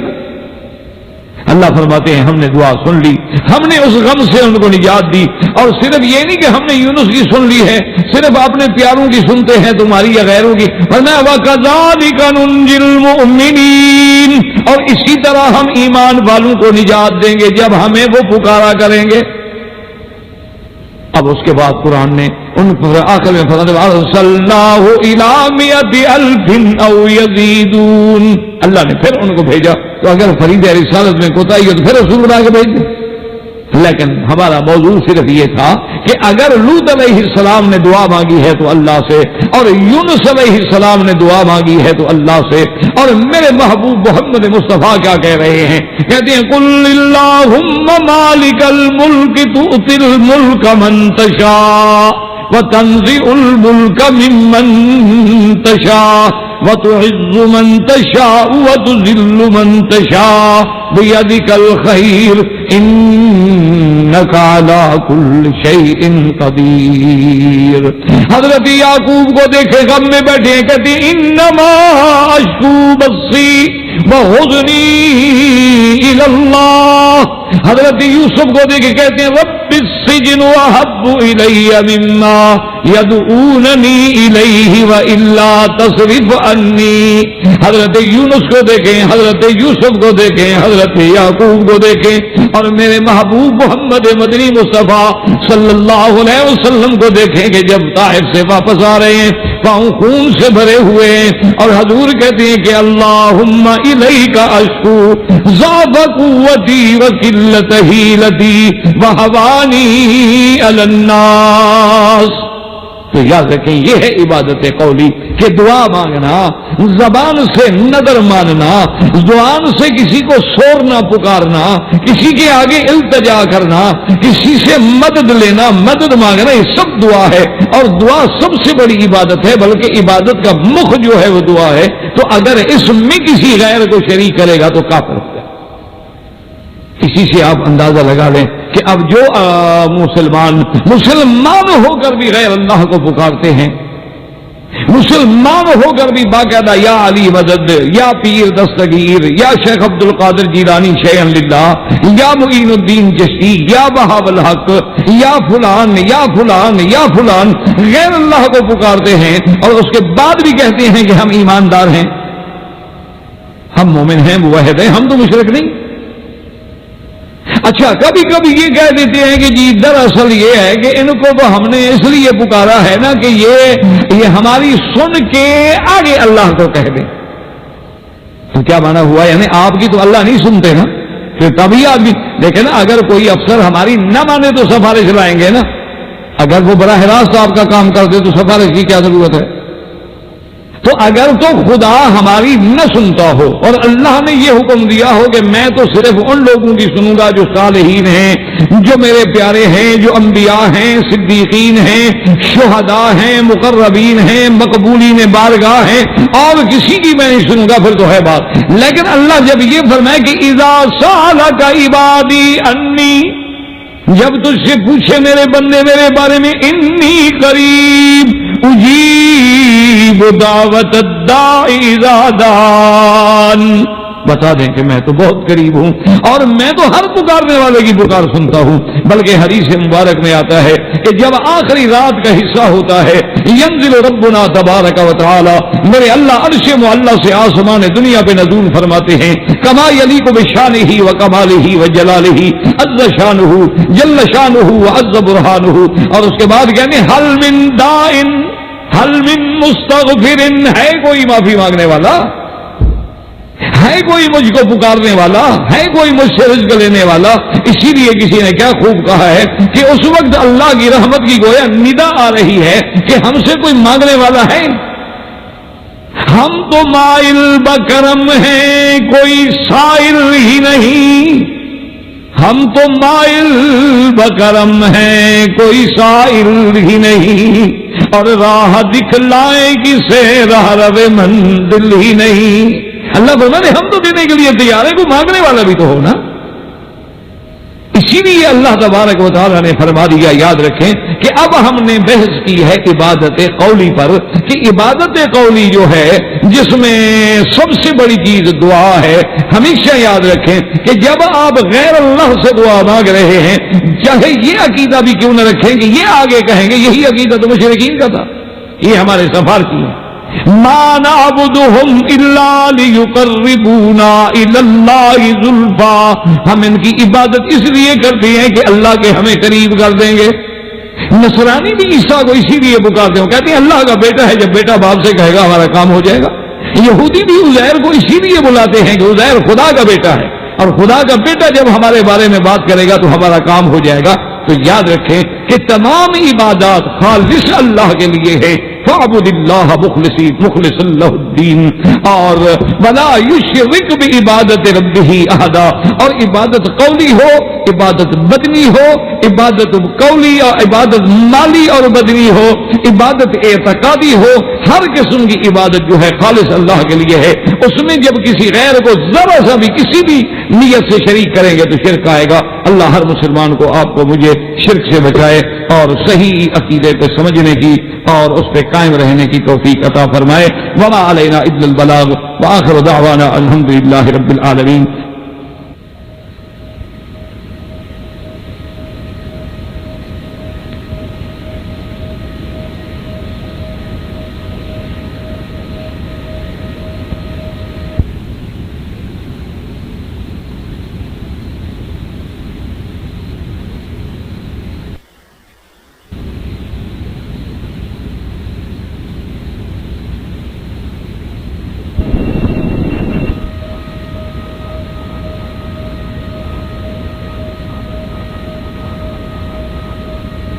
برادران اسلام، واجب الاحترام بزرگوں، دوستوں، عزیز نوجوانوں، الحمدللہ دروس عقیدے کے بارے میں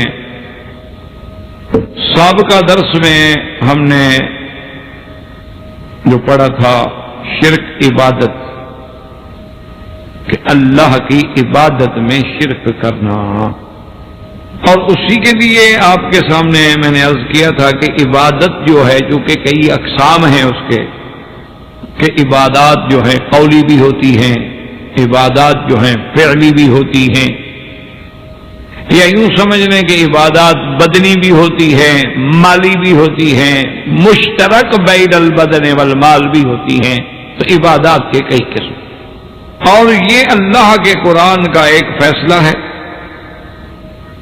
اور اسی طرح اصل مسئلہ جو ہے سمجھنے والا اللہ تبارک و تعالی ہمیں بھی، آپ کو بھی، اور ہر مسلمان کو توفیق عطا فرمائے، یہی وہ مسئلہ ہے توحید الوہیت۔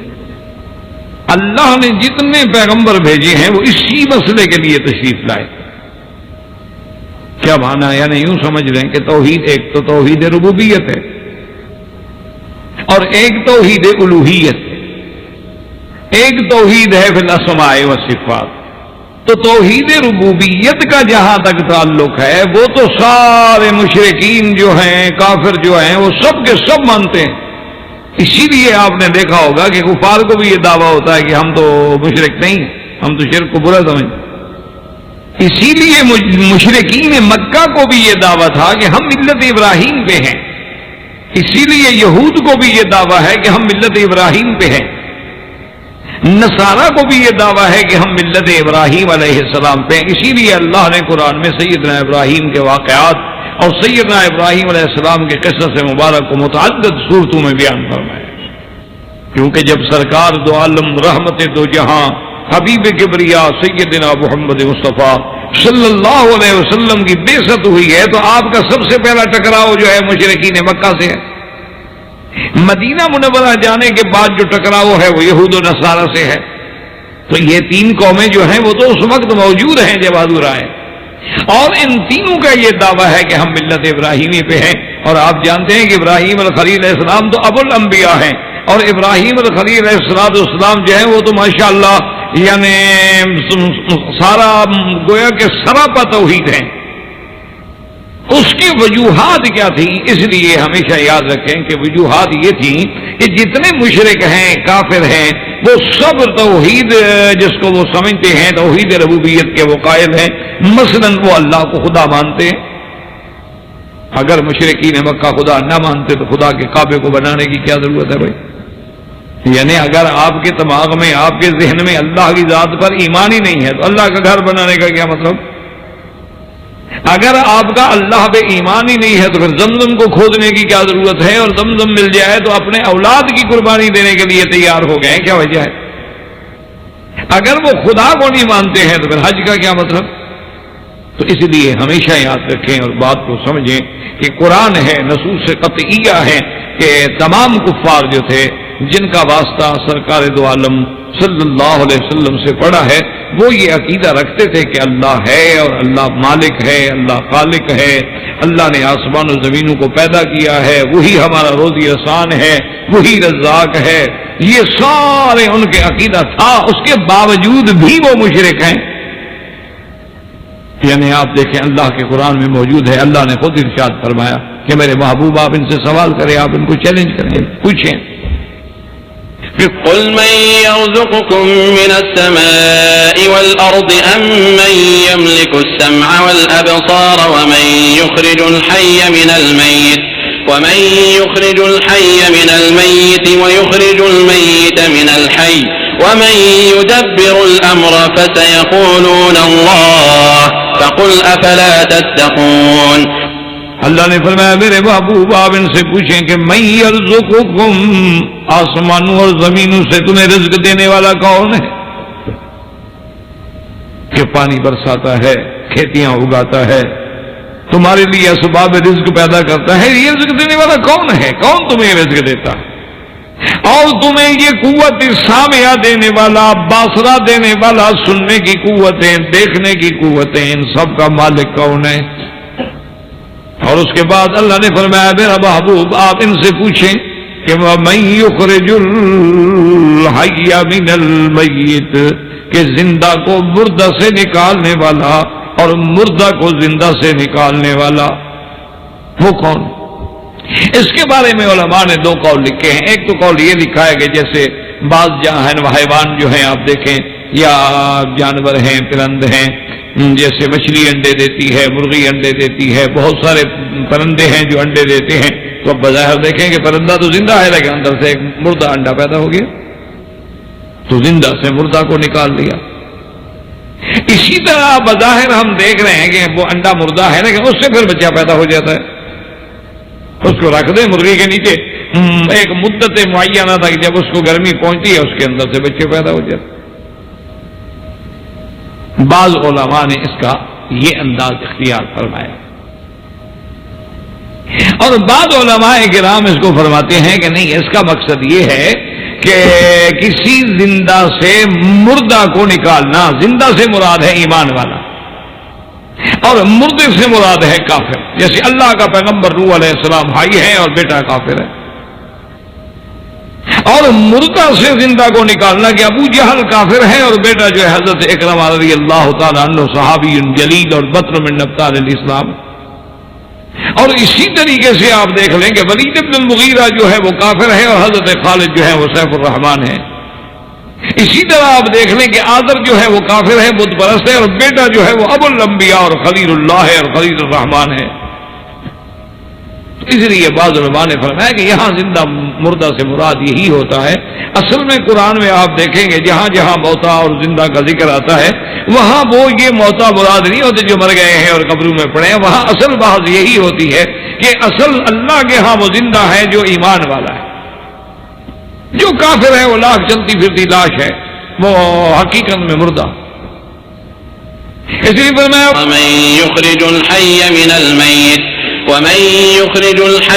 الميت ويخرج الميت من الحي. اور اس کے بعد ایک جامع بات اللہ نے فرمایا پوچھیں ومن يدبر الامر، کہ سارے نظام کے انتظام کرنے والا، تدبیر کرنے والا، کہ کبھی نہیں ہوتا کہ رات وقت سے پہلے آ جائے، دن وقت سے پہلے ڈوب جائے، یہ تارے ستارے آسمان وقت سے پہلے گر جائے، زمینیں وقت سے پہلے پھٹ جائیں، سمندر وقت سے پہلے خشک ہو جائے. ہر چیز کا جو نظم ہے اللہ نے معین کہ اس کے مطابق ہر چیز چلی آ رہی. جب کافروں سے یہ سوال کیا جاتا ہے اور سوال کرنے والا بھی اللہ نے فرمایا اللہ کا نبی پیغمبر ہے، تو سب کیا جواب فَسَيَقُولُونَ اللَّهُ، کیوں اور کوئی جواب نہیں؟ وہ کہتے ہیں یہ تو سب کچھ اللہ کا. تو اب آپ اندازہ کریں کہ کافر ہے لیکن وہ کہتا ہے کہ اللہ.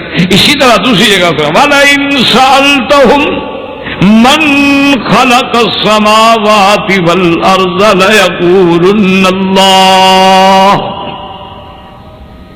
جب آپ ان سے سوال کریں، ان سے پوچھیں کہ آسمانوں زمینوں کے پیدا کرنے والا کون ہے، کہتے ہیں اللہ. اور اسی طرح اللہ نے قرآن میں فرمایا کہ دیکھو ان لوگوں کا حال یہ ہے کہ فَإِذَا رَكِبُوا فِي الْفُلْكِ دَعَوُا اللَّهَ مُخْلِصِينَ لَهُ الدِّينَ، کہ جب یہ کشتی پہ سوار ہوتے ہیں، کشتی ڈوبنے لگتی ہے تو خالص پھر مجھے پکار دے. عقیدہ نہ ہو تو پکاریں کیوں؟ اگر یہ عقیدہ ہی نہ ہو کہ اللہ سنتا ہے، اللہ دیکھ رہا ہے، ہم ڈوب رہے ہیں، ہم مر رہے ہیں، وہی ہمیں بچائے گا، اگر یہ عقیدہ نہ ہو تو کیوں پکاریں؟ اس وقت تو لات حبل کو نہیں پکارتے، اس وقت تو منات اور عزا کو نہیں پکارتے، اساف اور نائلہ کو نہیں پکارتے، بدن سوان یا غوسا یا اوکا نصرہ کو نہیں پکارتے. اللہ فرماتے ہیں دعوا اللہ مخلصین لہ الدین، خالص.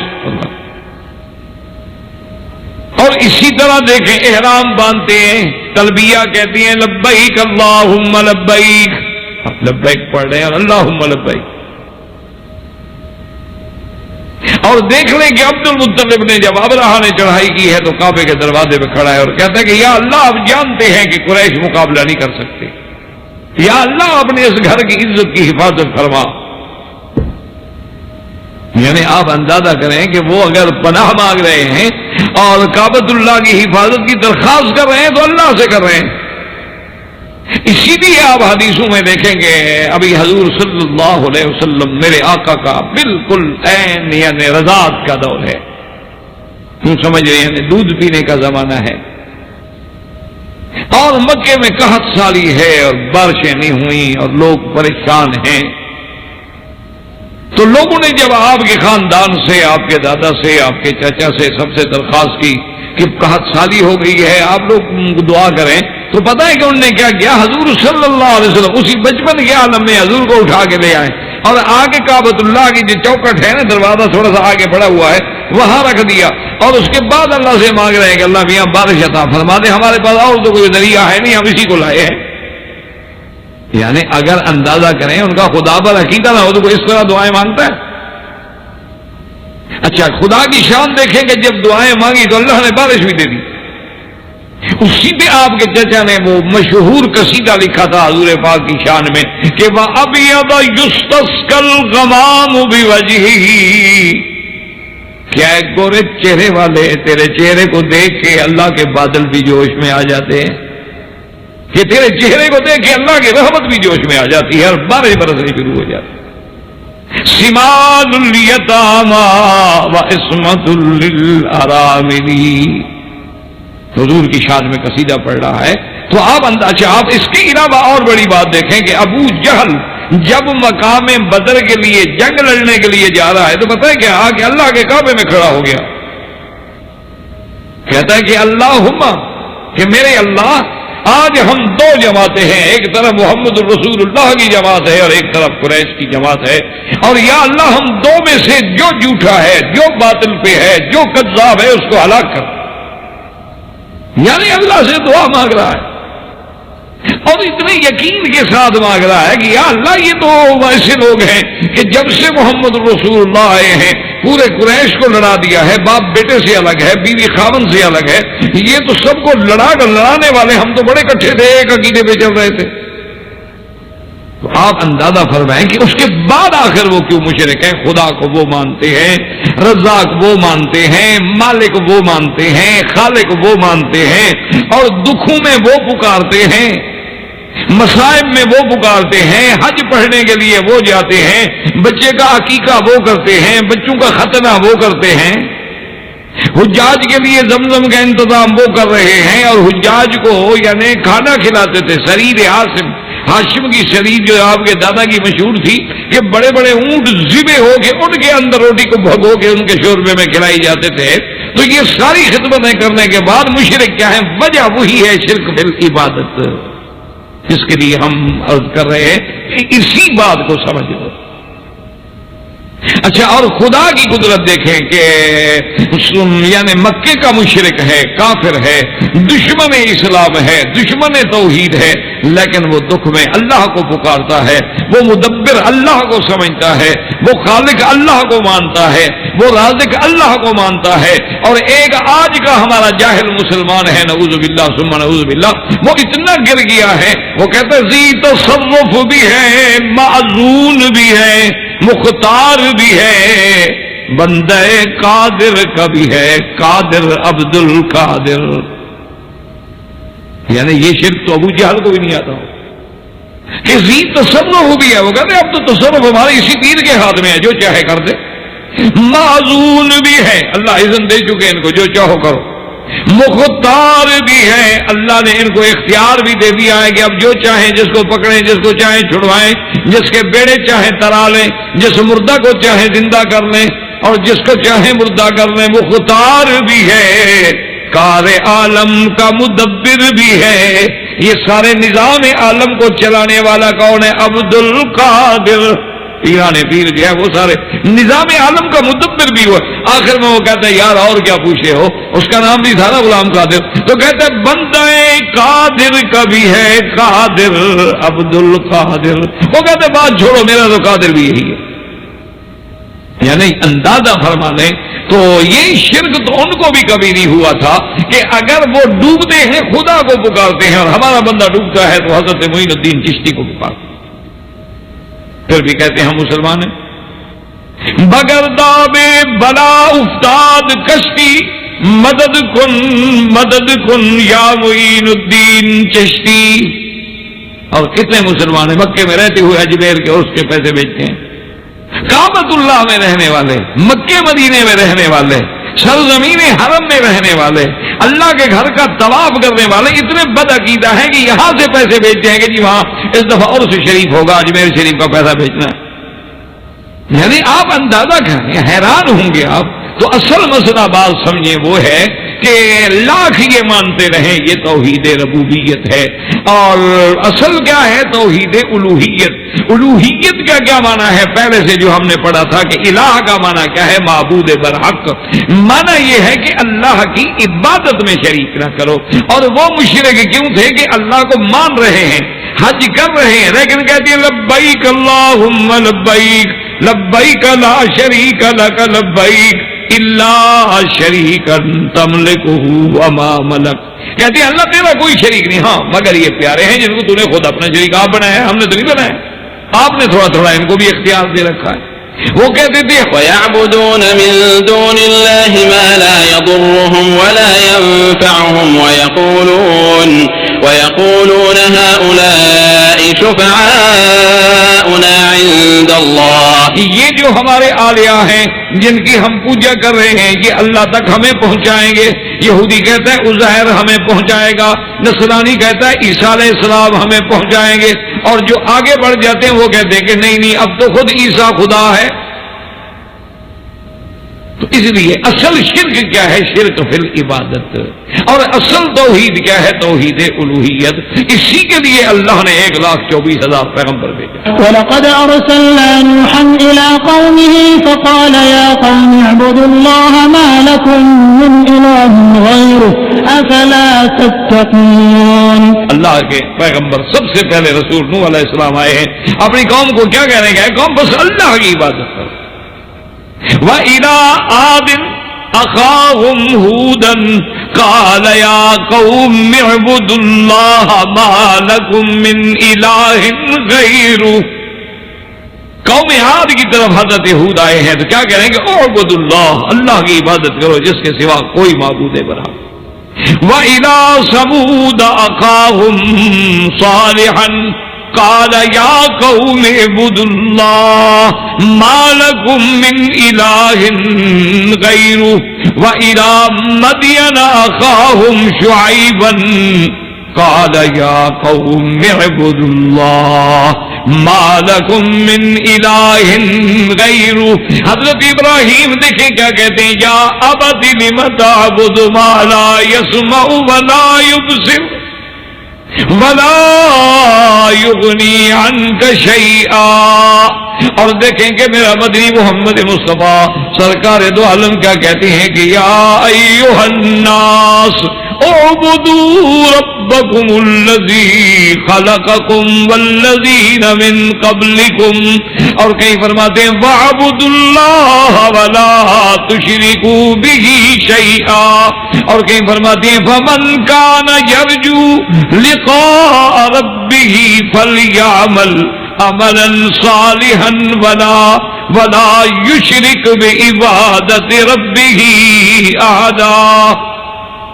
سارا قرآن کھول لیں آپ، سارے قرآن کا ذخیرہ کھول لیں آپ، تمام انبیاء علیہ السلام کے خطاب دیکھ لیں آپ، تمام انبیاء کی دعوت پہ غور کر لیں آپ، سیدنا نوح علیہ السلام سے لے کر میرے مدنی محمد مصطفیٰ خاتم الانبیاء کی دعوت پہ غور کر لیں.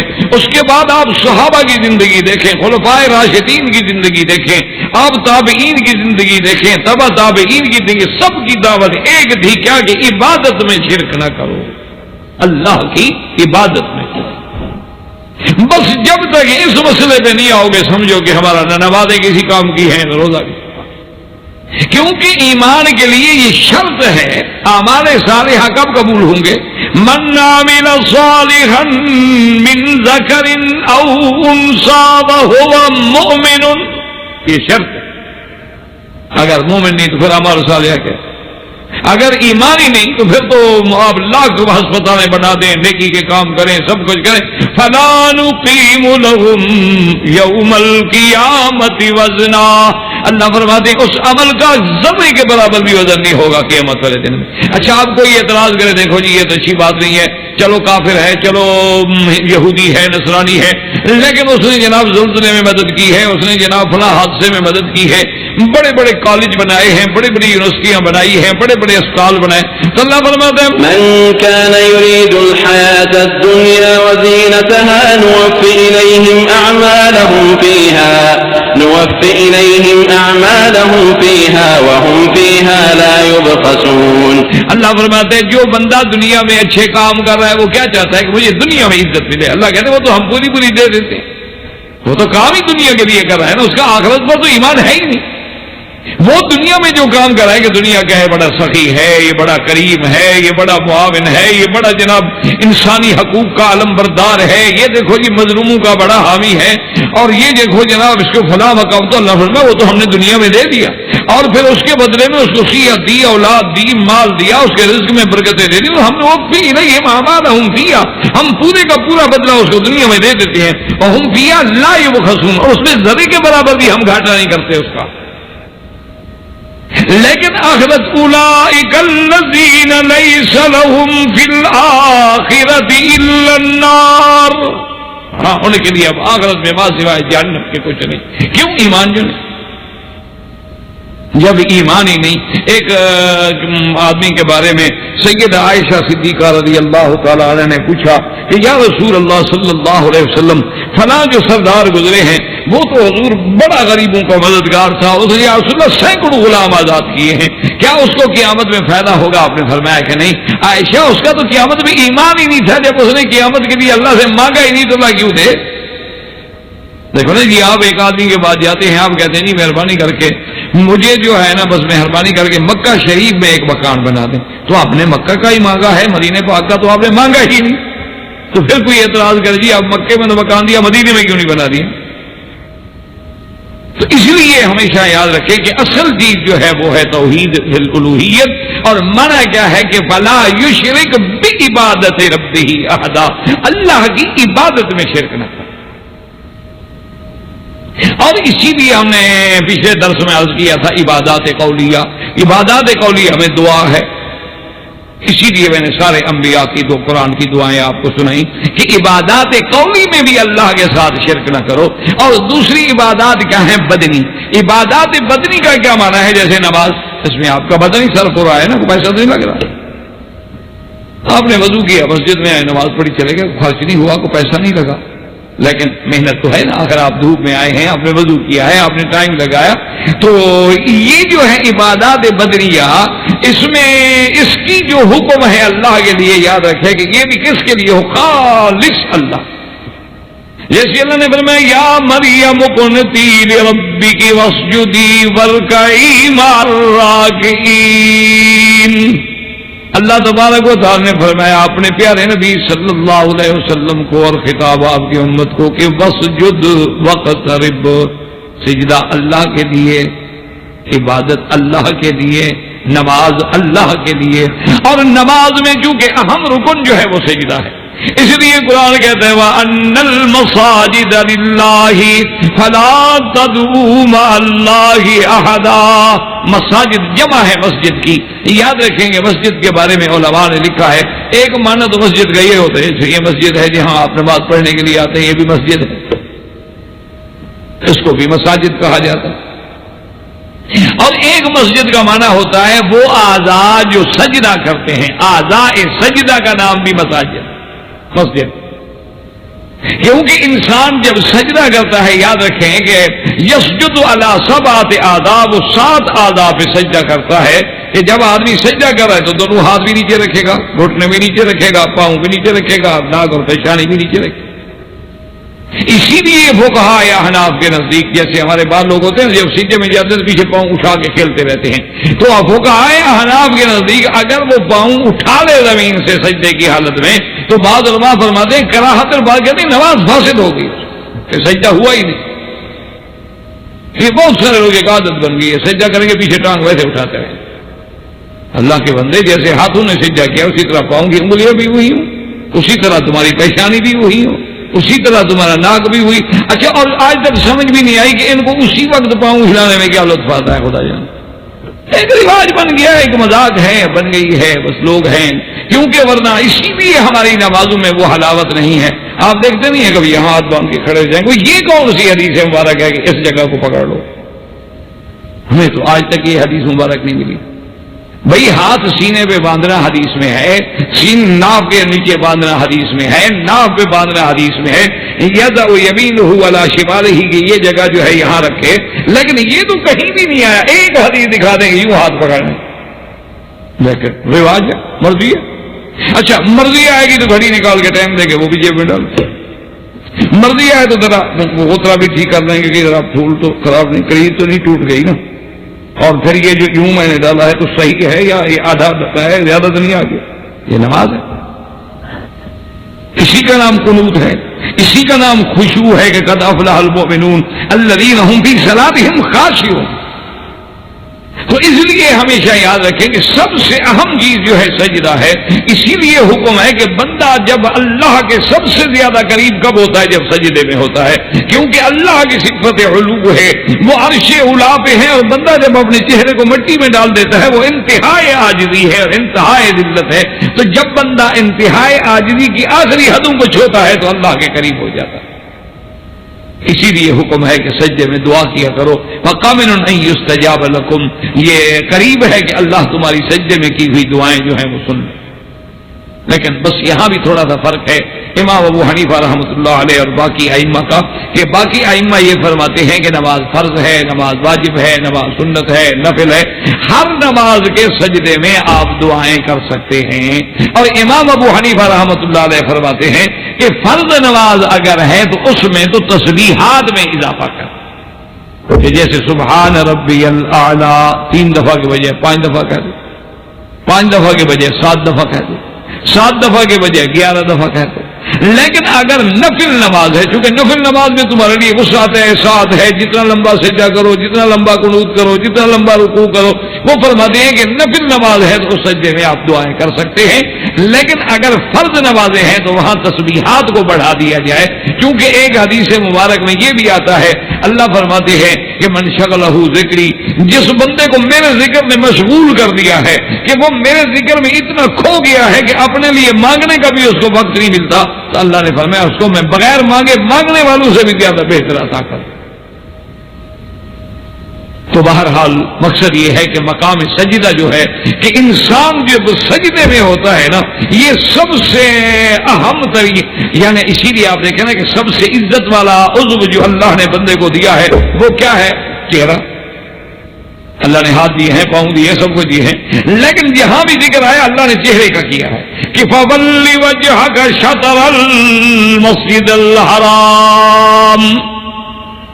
اچھا اپنی ذات کا یہاں ذکر آیا, نماز فرما وَلِلَّهِ الْمَشْرِقُ وَالْمَغْرِبُ فَأَيْنَمَا تُوَلُّوا فَثَمَّ وَجْهُ اللَّهِ إِنَّ اللَّهَ وَاسِعٌ عَلِيمٌ. اللہ نے فرمایا میرا محبوب قد نرا تقلب وجهك في السماء. وجہ ہر جگہ وجہ کا ذکر ہے, وجہ کا ذکر ہے. وجہ کیا ہے کہ یہ اشرف الاعضاء ہے, سارے بدن میں اللہ نے اس کو اشرف بنایا. اس کی وجہ یہ بھی دیکھ لیں. اچھا بعض علماء نے ایک عجیب بات لکھی ہے, انہوں نے کہا کہ جتنی چیزیں علم حاصل کرنے والی ہیں اللہ نے ان کو اونچا کیا ہے, وہ ساری اللہ نے چہرے کے ساتھ لگا دی ہے. دماغ بھی اونچا ہے, وہ بھی اس چہرے کے ساتھ ہے. نگاہیں ہیں جس سے آپ دیکھ کے علم حاصل کرتے ہیں, کان ہیں جن سے سن کے آپ علم حاصل کرتے ہیں, زبان ہے جس سے آپ چکھ کے علم حاصل کرتے ہیں. تو اس لیے بعض علماء نے بڑی اچھی بات کی, انہوں نے کہا اللہ نے علماء کو اونچا کیا ہے تو آپ بھی علم کو اونچا رکھیں, اور اللہ نے سرمایہ دار اور پیٹ نیچے لگایا ہے تو آپ بھی دولت والوں کو نیچے رکھا کریں, ان کو اہمیت نہ دیا کریں. اہمیت ہوتی تو آپ یہاں نیچے سے نہ لگا دیں, بول براز کا سارا کارخانہ نیچے لگا دیا. لیکن جو چیزیں علم حاصل کرنے والی تھی ان کو اللہ نے ظاہراً بھی اونچا کر دیا ہے. تو بہرحال کہنے کا مقصد یہ تھا کہ سجدہ جو ہے یہ عبادت ہے, اور اس میں کتنی تاکید ہے کہ وَأَنَّ الْمَسَاجِدَ لِلَّهِ, صرف اللہ کے اور کسی کے لیے سجدہ نہیں. اور کہیں فرماتے ہیں لَا تَسْجُدُوا لِلشَّمْسِ وَلَا لِلْقَمَرِ واسجدوا للہ الذی خلقہن ان کنتم ایاہ تعبدون. اللہ نے فرمایا کسی چیز کو، کوئی چمکنے والی چیز ہے، دن ہے، رات ہے، سورج ہے، تارے ہیں، کسی کو سجدہ نہ کرے. سجدہ صرف اللہ کے لیے ہوگا. اب اللہ کے سوا جب تم کسی غیر کا سجدہ کرو گے، من دون اللہ، چاہے بت کا سجدہ کرو، من دون اللہ کا معنی ہے ما سوا اللہ کے، اللہ کے سوا، اللہ کے بغیر، اللہ سے بڑے، اللہ سے نیچے کسی کا بھی سجدہ کرو گے تو وہ شرک ہو جائے گا. شرک بالعبادت، کیونکہ عبادت اللہ کے لیے دی اور سجدہ عبادت ہے. اچھا، اسی لیے ایک بات کو یاد رکھیں کہ بعض لوگ شبہات ڈالتے ہیں. وہ کہتے ہیں کہ جناب بالکل ٹھیک ہے، سجدہ عبادت جو ہے وہ تو اللہ کے سوا کسی غیر کو کیا جائے تو شرک ہے. لیکن وہ کہتے ہیں کہ جناب اس عبادت کے سجدے میں وضو ہوتا ہے، رخ ہمارا قبلے کی طرف ہوتا ہے، اور پھر زبان پہ سبحان ربی الاعلیٰ ہوتا ہے. لیکن جب ہم قبروں پہ سجدہ کرتے ہیں تو ضروری تو نہیں ہے کہ ساری قبریں کعبے کی طرف بنی ہوئی ہوں، کوئی ادھر ہے، کوئی ادھر ہے، کوئی ادھر ہے، تو وہاں ہمارا رخ بھی قبلے کی طرف نہیں ہوتا اور زبان پہ سبحان ربی الاعلیٰ بھی نہیں ہوتا. اور کبھی کبھی تو بغیر وضو کے آدمی گزر رہا ہے تب بھی سجدہ کر لیتا ہے. وہ کہتے ہیں کہ یہ سجدہ عبادت تھوڑا ہے. سجدہ عبادت تو وہ ہے، اور سجدے کو سجدہ تب ہم کہیں گے جب وضو بھی ہو اور سجدہ نماز کی حالت میں ہو، زبان پہ سبحان ربی الاعلیٰ ہو تو وہ سجدہ عبادت. یہ تو سجدہ عبادت زیادہ سے زیادہ کہہ سکتے ہیں کہ تعظیم میں عظمت کے لیے کوئی کسی کے آگے جھک گیا ہے. تو یہ ایک مغالطہ ہے اصل. ورنہ آپ پوری لغت کی کتابیں، الحمدللہ عرب میں رہتے ہیں، آپ پوری لغت کی کتابیں اٹھا کے دیکھ لیں کہ سجدے کا معنی ہی یہ ہے کہ وضع الجبہۃ علی الارض، کہ اپنی پیشانی کو زمین پہ ڈالنا، اسی کا نام سجدہ. اچھا، ایک بات یہ ہے کہ اب اللہ نے قرآن میں فرمایا ہے کہ جب ہدہد نے دیکھا تھا ملکہ بلقیس کے بارے میں، واپس جب آئے تو حضرت سلیمان کو بتایا وجدتها وقومها يسجدون للشمس من دون اللہ، کہ میں نے دیکھا ہے کہ ملکہ اور اس کی قوم جو ہے وہ اللہ کے سوا سورج کو، اچھا جب وہ سورج کو سجدہ کرتے تھے تو کعبے کی طرف رخ ہوتا تھا، جب وہ سورج کو سجدہ کرتے تھے زبان پہ سبحان ربی الاعلیٰ بھی تھا، اور جب وہ سورج کو سجدہ کرتے تھے تو باقاعدہ وضو بھی کر لیتے تھے. تو اگر یہ ساری چیزیں نہیں تھی تو پھر گناہ کیا ہے؟ کیونکہ پھر وہ تو ایک تعظیمی بات ہے. اگر سورج جو ساری دنیا کو روشن کر رہا ہے، ساری دنیا کو گرمی پہنچا رہا ہے، ساری دنیا اس کی تمازت سے، ساری مشینری گرمی سے چل رہی ہے، پورا نظام عالم چلنے کا اللہ نے ذریعہ وجعلنا النہار معاشا، تو اس کے بعد وہ ان کو سجدہ کر رہے ہیں. تو وہاں کون سی وضو ہے، رخ ہے، قبلہ ہے؟ یا آج بھی جو پارسی ہے آگ کو سجدہ کرتے ہیں، آج بھی جو ہندو ہے اپنے دیوی دیوتا کو سجدہ کرتا ہے، سارے کعبے کی طرف ہوتے ہیں اور وضو کر کے کرتا ہے، سبحان ربی الاعلیٰ بھی پڑھتا ہے. کیونکہ یہ تینوں چیزیں نہیں ہے تو جو چاہے کرتا رہے. ہمیشہ یاد رکھیں کہ وضع الجبہۃ علی الارض کسی بھی حال میں ہو وہ سجدہ ہے، اور اللہ کے سوا وہ سجدہ کسی کو چاہے. اب اگر کوئی آدمی کہے کہ بھی تعظیمی سجدہ ہے، یاد رکھو تعظیمی اور غیر عبادت والے سجدے کو سمجھو.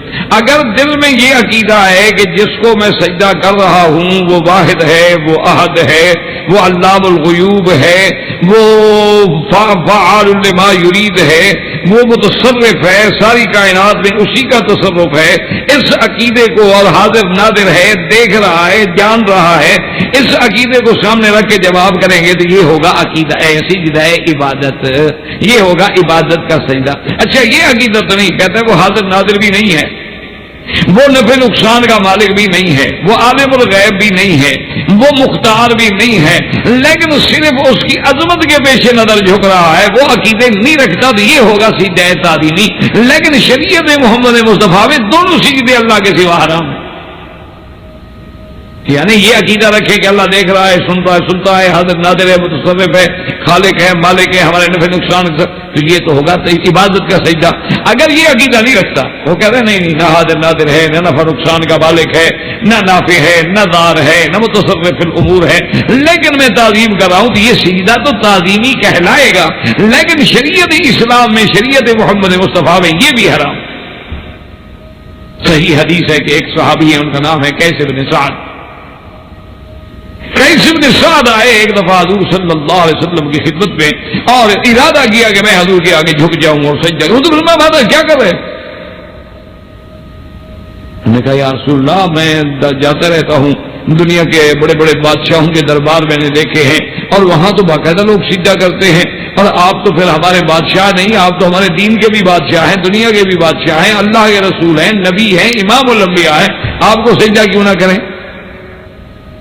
تو حضور پاک نے ایک عجیب بات آپ نے فرمایا اچھا لو مرارتا بے قبری, اچھا اگر میری موت کے بعد, یہ دیکھیں نا کیسے مسئلہ سمجھایا حضور نے, اشارہ کر دیا کہ مجھے تو موت آ جائے گی, تو جس پہ موت آئے وہ خدا کیسے ہو سکتا, وہ سجدے کے قابل کیسے ہو سکتا؟ اور پھر فرمایا کہ لو مررت بقبری ان تسجد لہ, اگر تم میری قبر پہ گزرو گے تو کیا اس کو سجدہ کرو گے؟ قال لا, آپ نے فرمایا اذن فلا تفعل. اس نے کہا حضور میں قبر کو تو سجدہ نہیں کروں گا, تو آپ نے کہا زندہ کو بھی سجدہ نہ کرو. آپ ایمان سے کہیں وہ عبادت کا سجدہ کراتے ہیں, تعظیم کا سجدہ کراتے, تو مانا یہ تھا کہ حضور جیسے لوگ بادشاہوں کی عظمت کرتے ہیں, ان کے آگے جھک جاتے ہیں اور فرشی سلام کرتے ہیں اور جھک جھک کے جناب کھڑے ہوتے ہیں, تو اسی طرح اگر ہم آپ کے سامنے جھک جائیں گے, انہوں نے فرمایا نہ, یہ صرف اللہ کے لیے ہے اور کسی غیر. اور دوسری حدیث میں کہ لو امرت احدا لو كنت آمرا لأحد ان يسجد لأحد, اگر میں کسی کو حکم دیتا تو عورت کو حکم دیتا کہ اپنے خاوند کا سجدہ کرے, کہ خاوند کے اتنے حقوق ہیں اس پر. یہ اس زمانے کی بات ہے جب ایمان کی کثرت تھی. آج تو خطرہ ہے کہ خاوند نہ سجدہ کرے.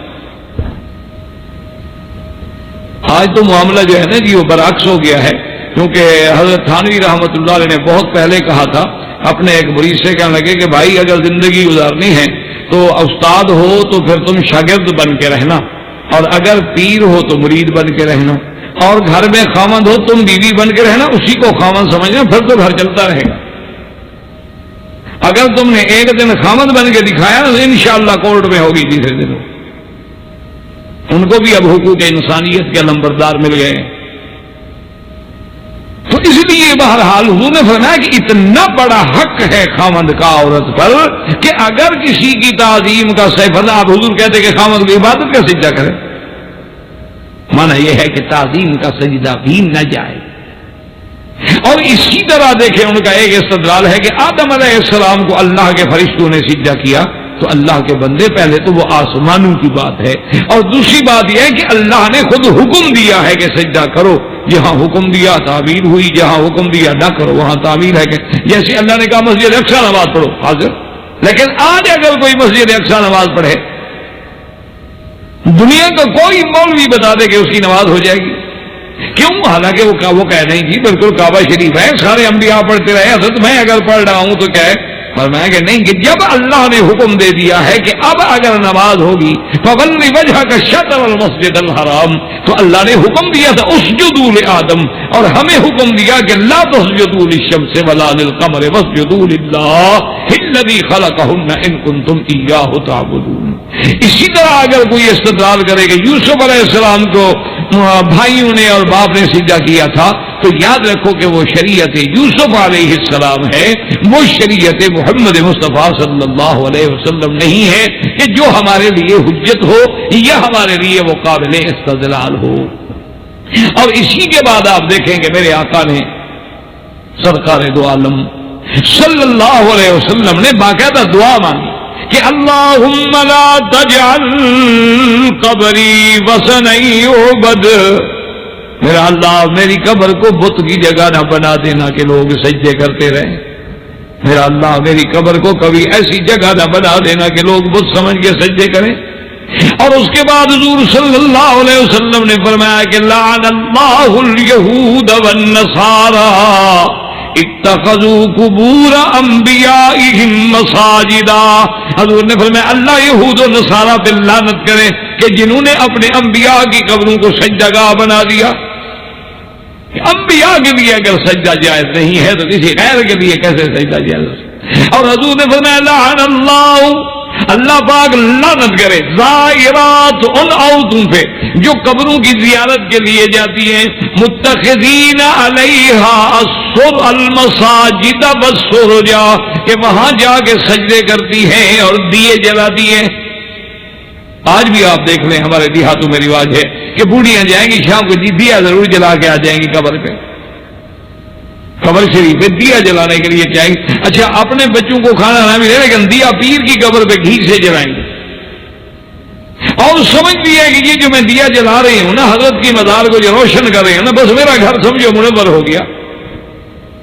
تو اسی لیے یاد رکھیں اور سمجھیں کہ تمام فقہاء اس امر پہ متفق ہیں کہ سجدہ چونکہ عبادت ہے یہ اللہ کے سوا کسی کے لیے جائز نہیں ہے. یہ تمام فقہاء کا اتفاق ہے.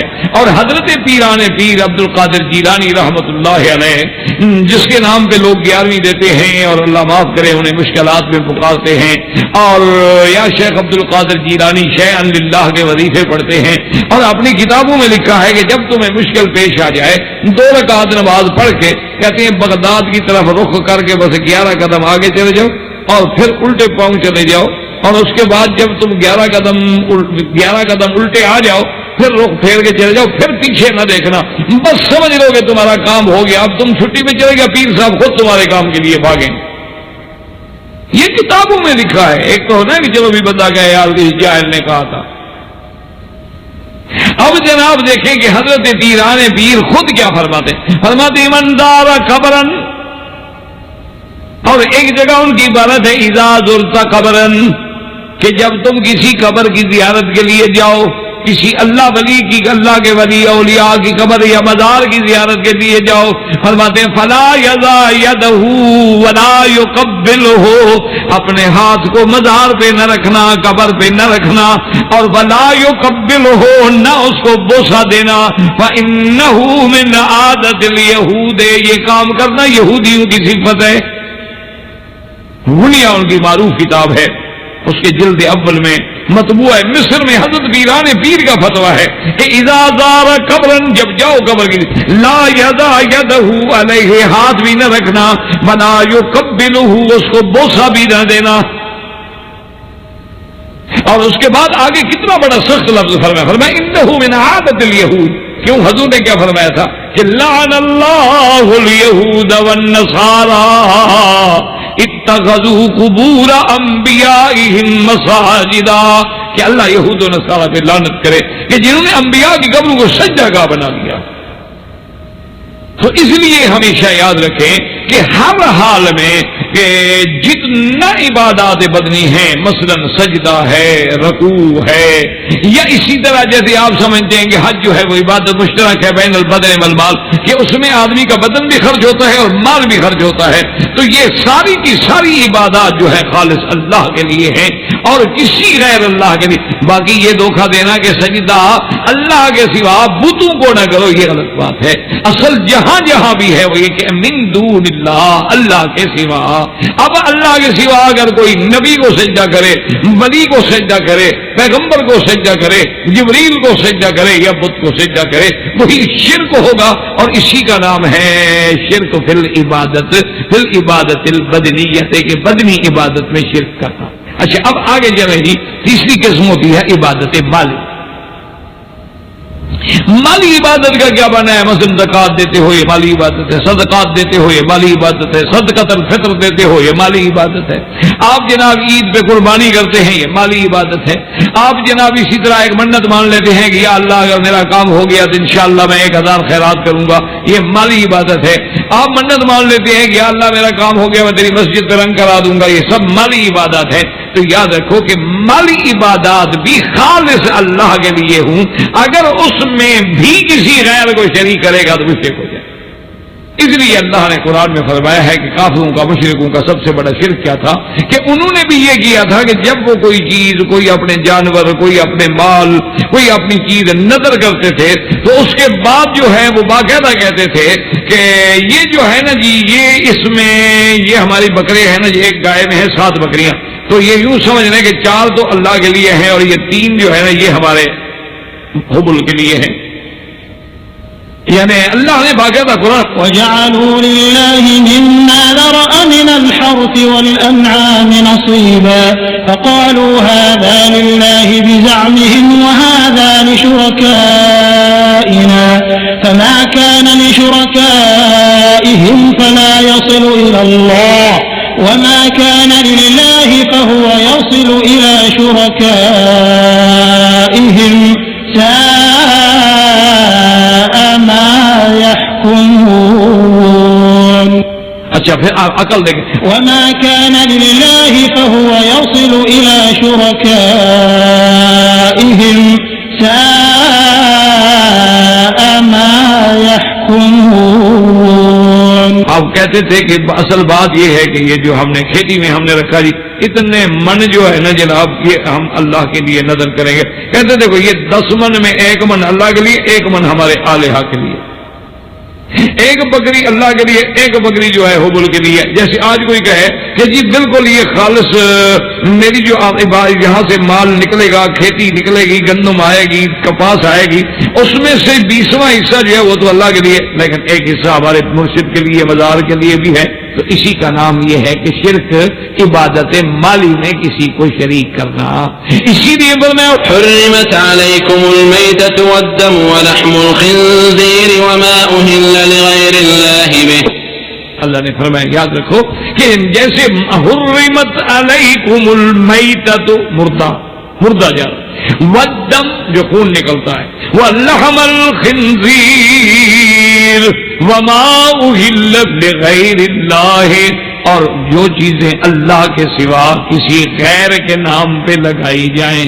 اب کیا مانا ایک آدمی مان لیتا ہے اچھا بعض لوگ کہتے ہیں کہ نہیں جناب ہمارا مقصد جو ہے وہ تو بزرگوں کو ثواب پہنچا. وہ کہتے ہیں جناب یہ تو ہم پر زیادتی ہے.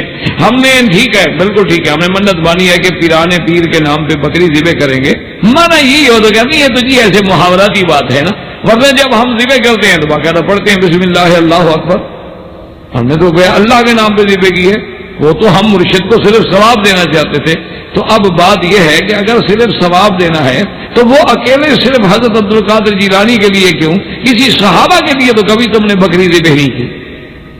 نہ ایمان سے کہیں آپ اپنے ملک میں جہاں جہاں رہتے ہیں ایک بندہ آپ کو ملا ہے جس نے کہا ہو کہ جی میں نے منت مانی ہے کہ ایک گائے سیدنا ابو بکر کے نام پہ ذبح کر کے خیرات کر رہا ہوں یا سیدنا عمر یا سیدنا عثمان یا سیدنا علی یا خالد بن الولید. 1,24,000 صحابہ ہیں اشرا مبشرہ ہیں اصحاب بدر ہیں اصحاب احد ہیں اصحاب حدیبیہ ہیں. وہ ان کا شان پیرانے پیر سے معین الدین اجمیری سلیم الدین چشتی سے بھی کم تھا. تو ان کو آپ نظر ثواب پہنچانے کے لیے ان کے نام پہ جانور کیوں نہیں تکبر کرتے؟ تو مانا معلوم ہوا کہ کوئی عقیدے میں گڑبڑ تو ہے. صرف ثواب دینا ہوتا تو ثواب تو پھر ہم ان کو بھی دے دیتے. اچھا اب ثواب دینے کا کیا معنی ہے؟ ایک تو یہ ہوتا ہے کہ چلو جی میرا باپ ہے یا دادا ہے ان سے بھی کوئی گناہ ہوئے ہوں گے انسان تھے ہر انسان گناہ گار ہے میں خیرات کروں اللہ سے دعا مانگوں گی یا اللہ اس کا ثواب میرے والدین کو عطا فرما دے تاکہ ان کے کوئی گناہ ہے تو ان کے گناہوں کو اللہ مٹا دے ان کے درجات کو بلند کر دے. تو کیا جب ہم پیروں کے لیے کرتے ہیں پھر بھی یہی خیال ہوتا ہے کہ چونکہ ہمارے پیر بڑے گناہ گار تھے لہذا ہم رات دن نظر چڑھائیں تاکہ ہمارے پیروں کے گناہ دھل جائیں؟ کیا نیت کیا ہوتی ہے آپ؟ اچھا اس کے بعد یہ یاد رکھو کہ جب ہم خیرات کرتے ہیں مثلا آپ نے مکے میں خیرات کی والدین یا دادا پر دادا فوت ہوئے انڈیا میں پاکستان میں آپ نے نیت کی کہ یا اللہ ان کا ثواب ہمارے والدین کو ہمارے اجداد کو ہمارے دادوں کو پہنچا دے. تو اب یہ ثواب جو ہے اللہ پہنچاتا ہے یا کوئی اسپیشل بینک میں برانچ ہے یا کوئی ڈاکخانہ ہے جس کے ذریعے آپ ثواب پارسل کر کے بیچتے ہیں؟ اگر ثواب آپ کا عقیدہ ہے کہ اللہ پہنچاتے ہیں تو پھر اس بکری کو مزار پہ لے کر جانے کی کیا ضرورت ہے؟ آپ گھر میں ذبح کر دیں دعا کر دیں اللہ ثواب دے دیں گے. بھائی ثواب اگر اللہ نے دینا ہے تو پھر آپ خیرات کر دیجیے اور دل میں دعا مانگنے کہ یا اللہ تمام اولیاء اللہ کو ثواب عطا فرما فلاں بزرگوں کو ثواب عطا فرما کوئی منع نہیں.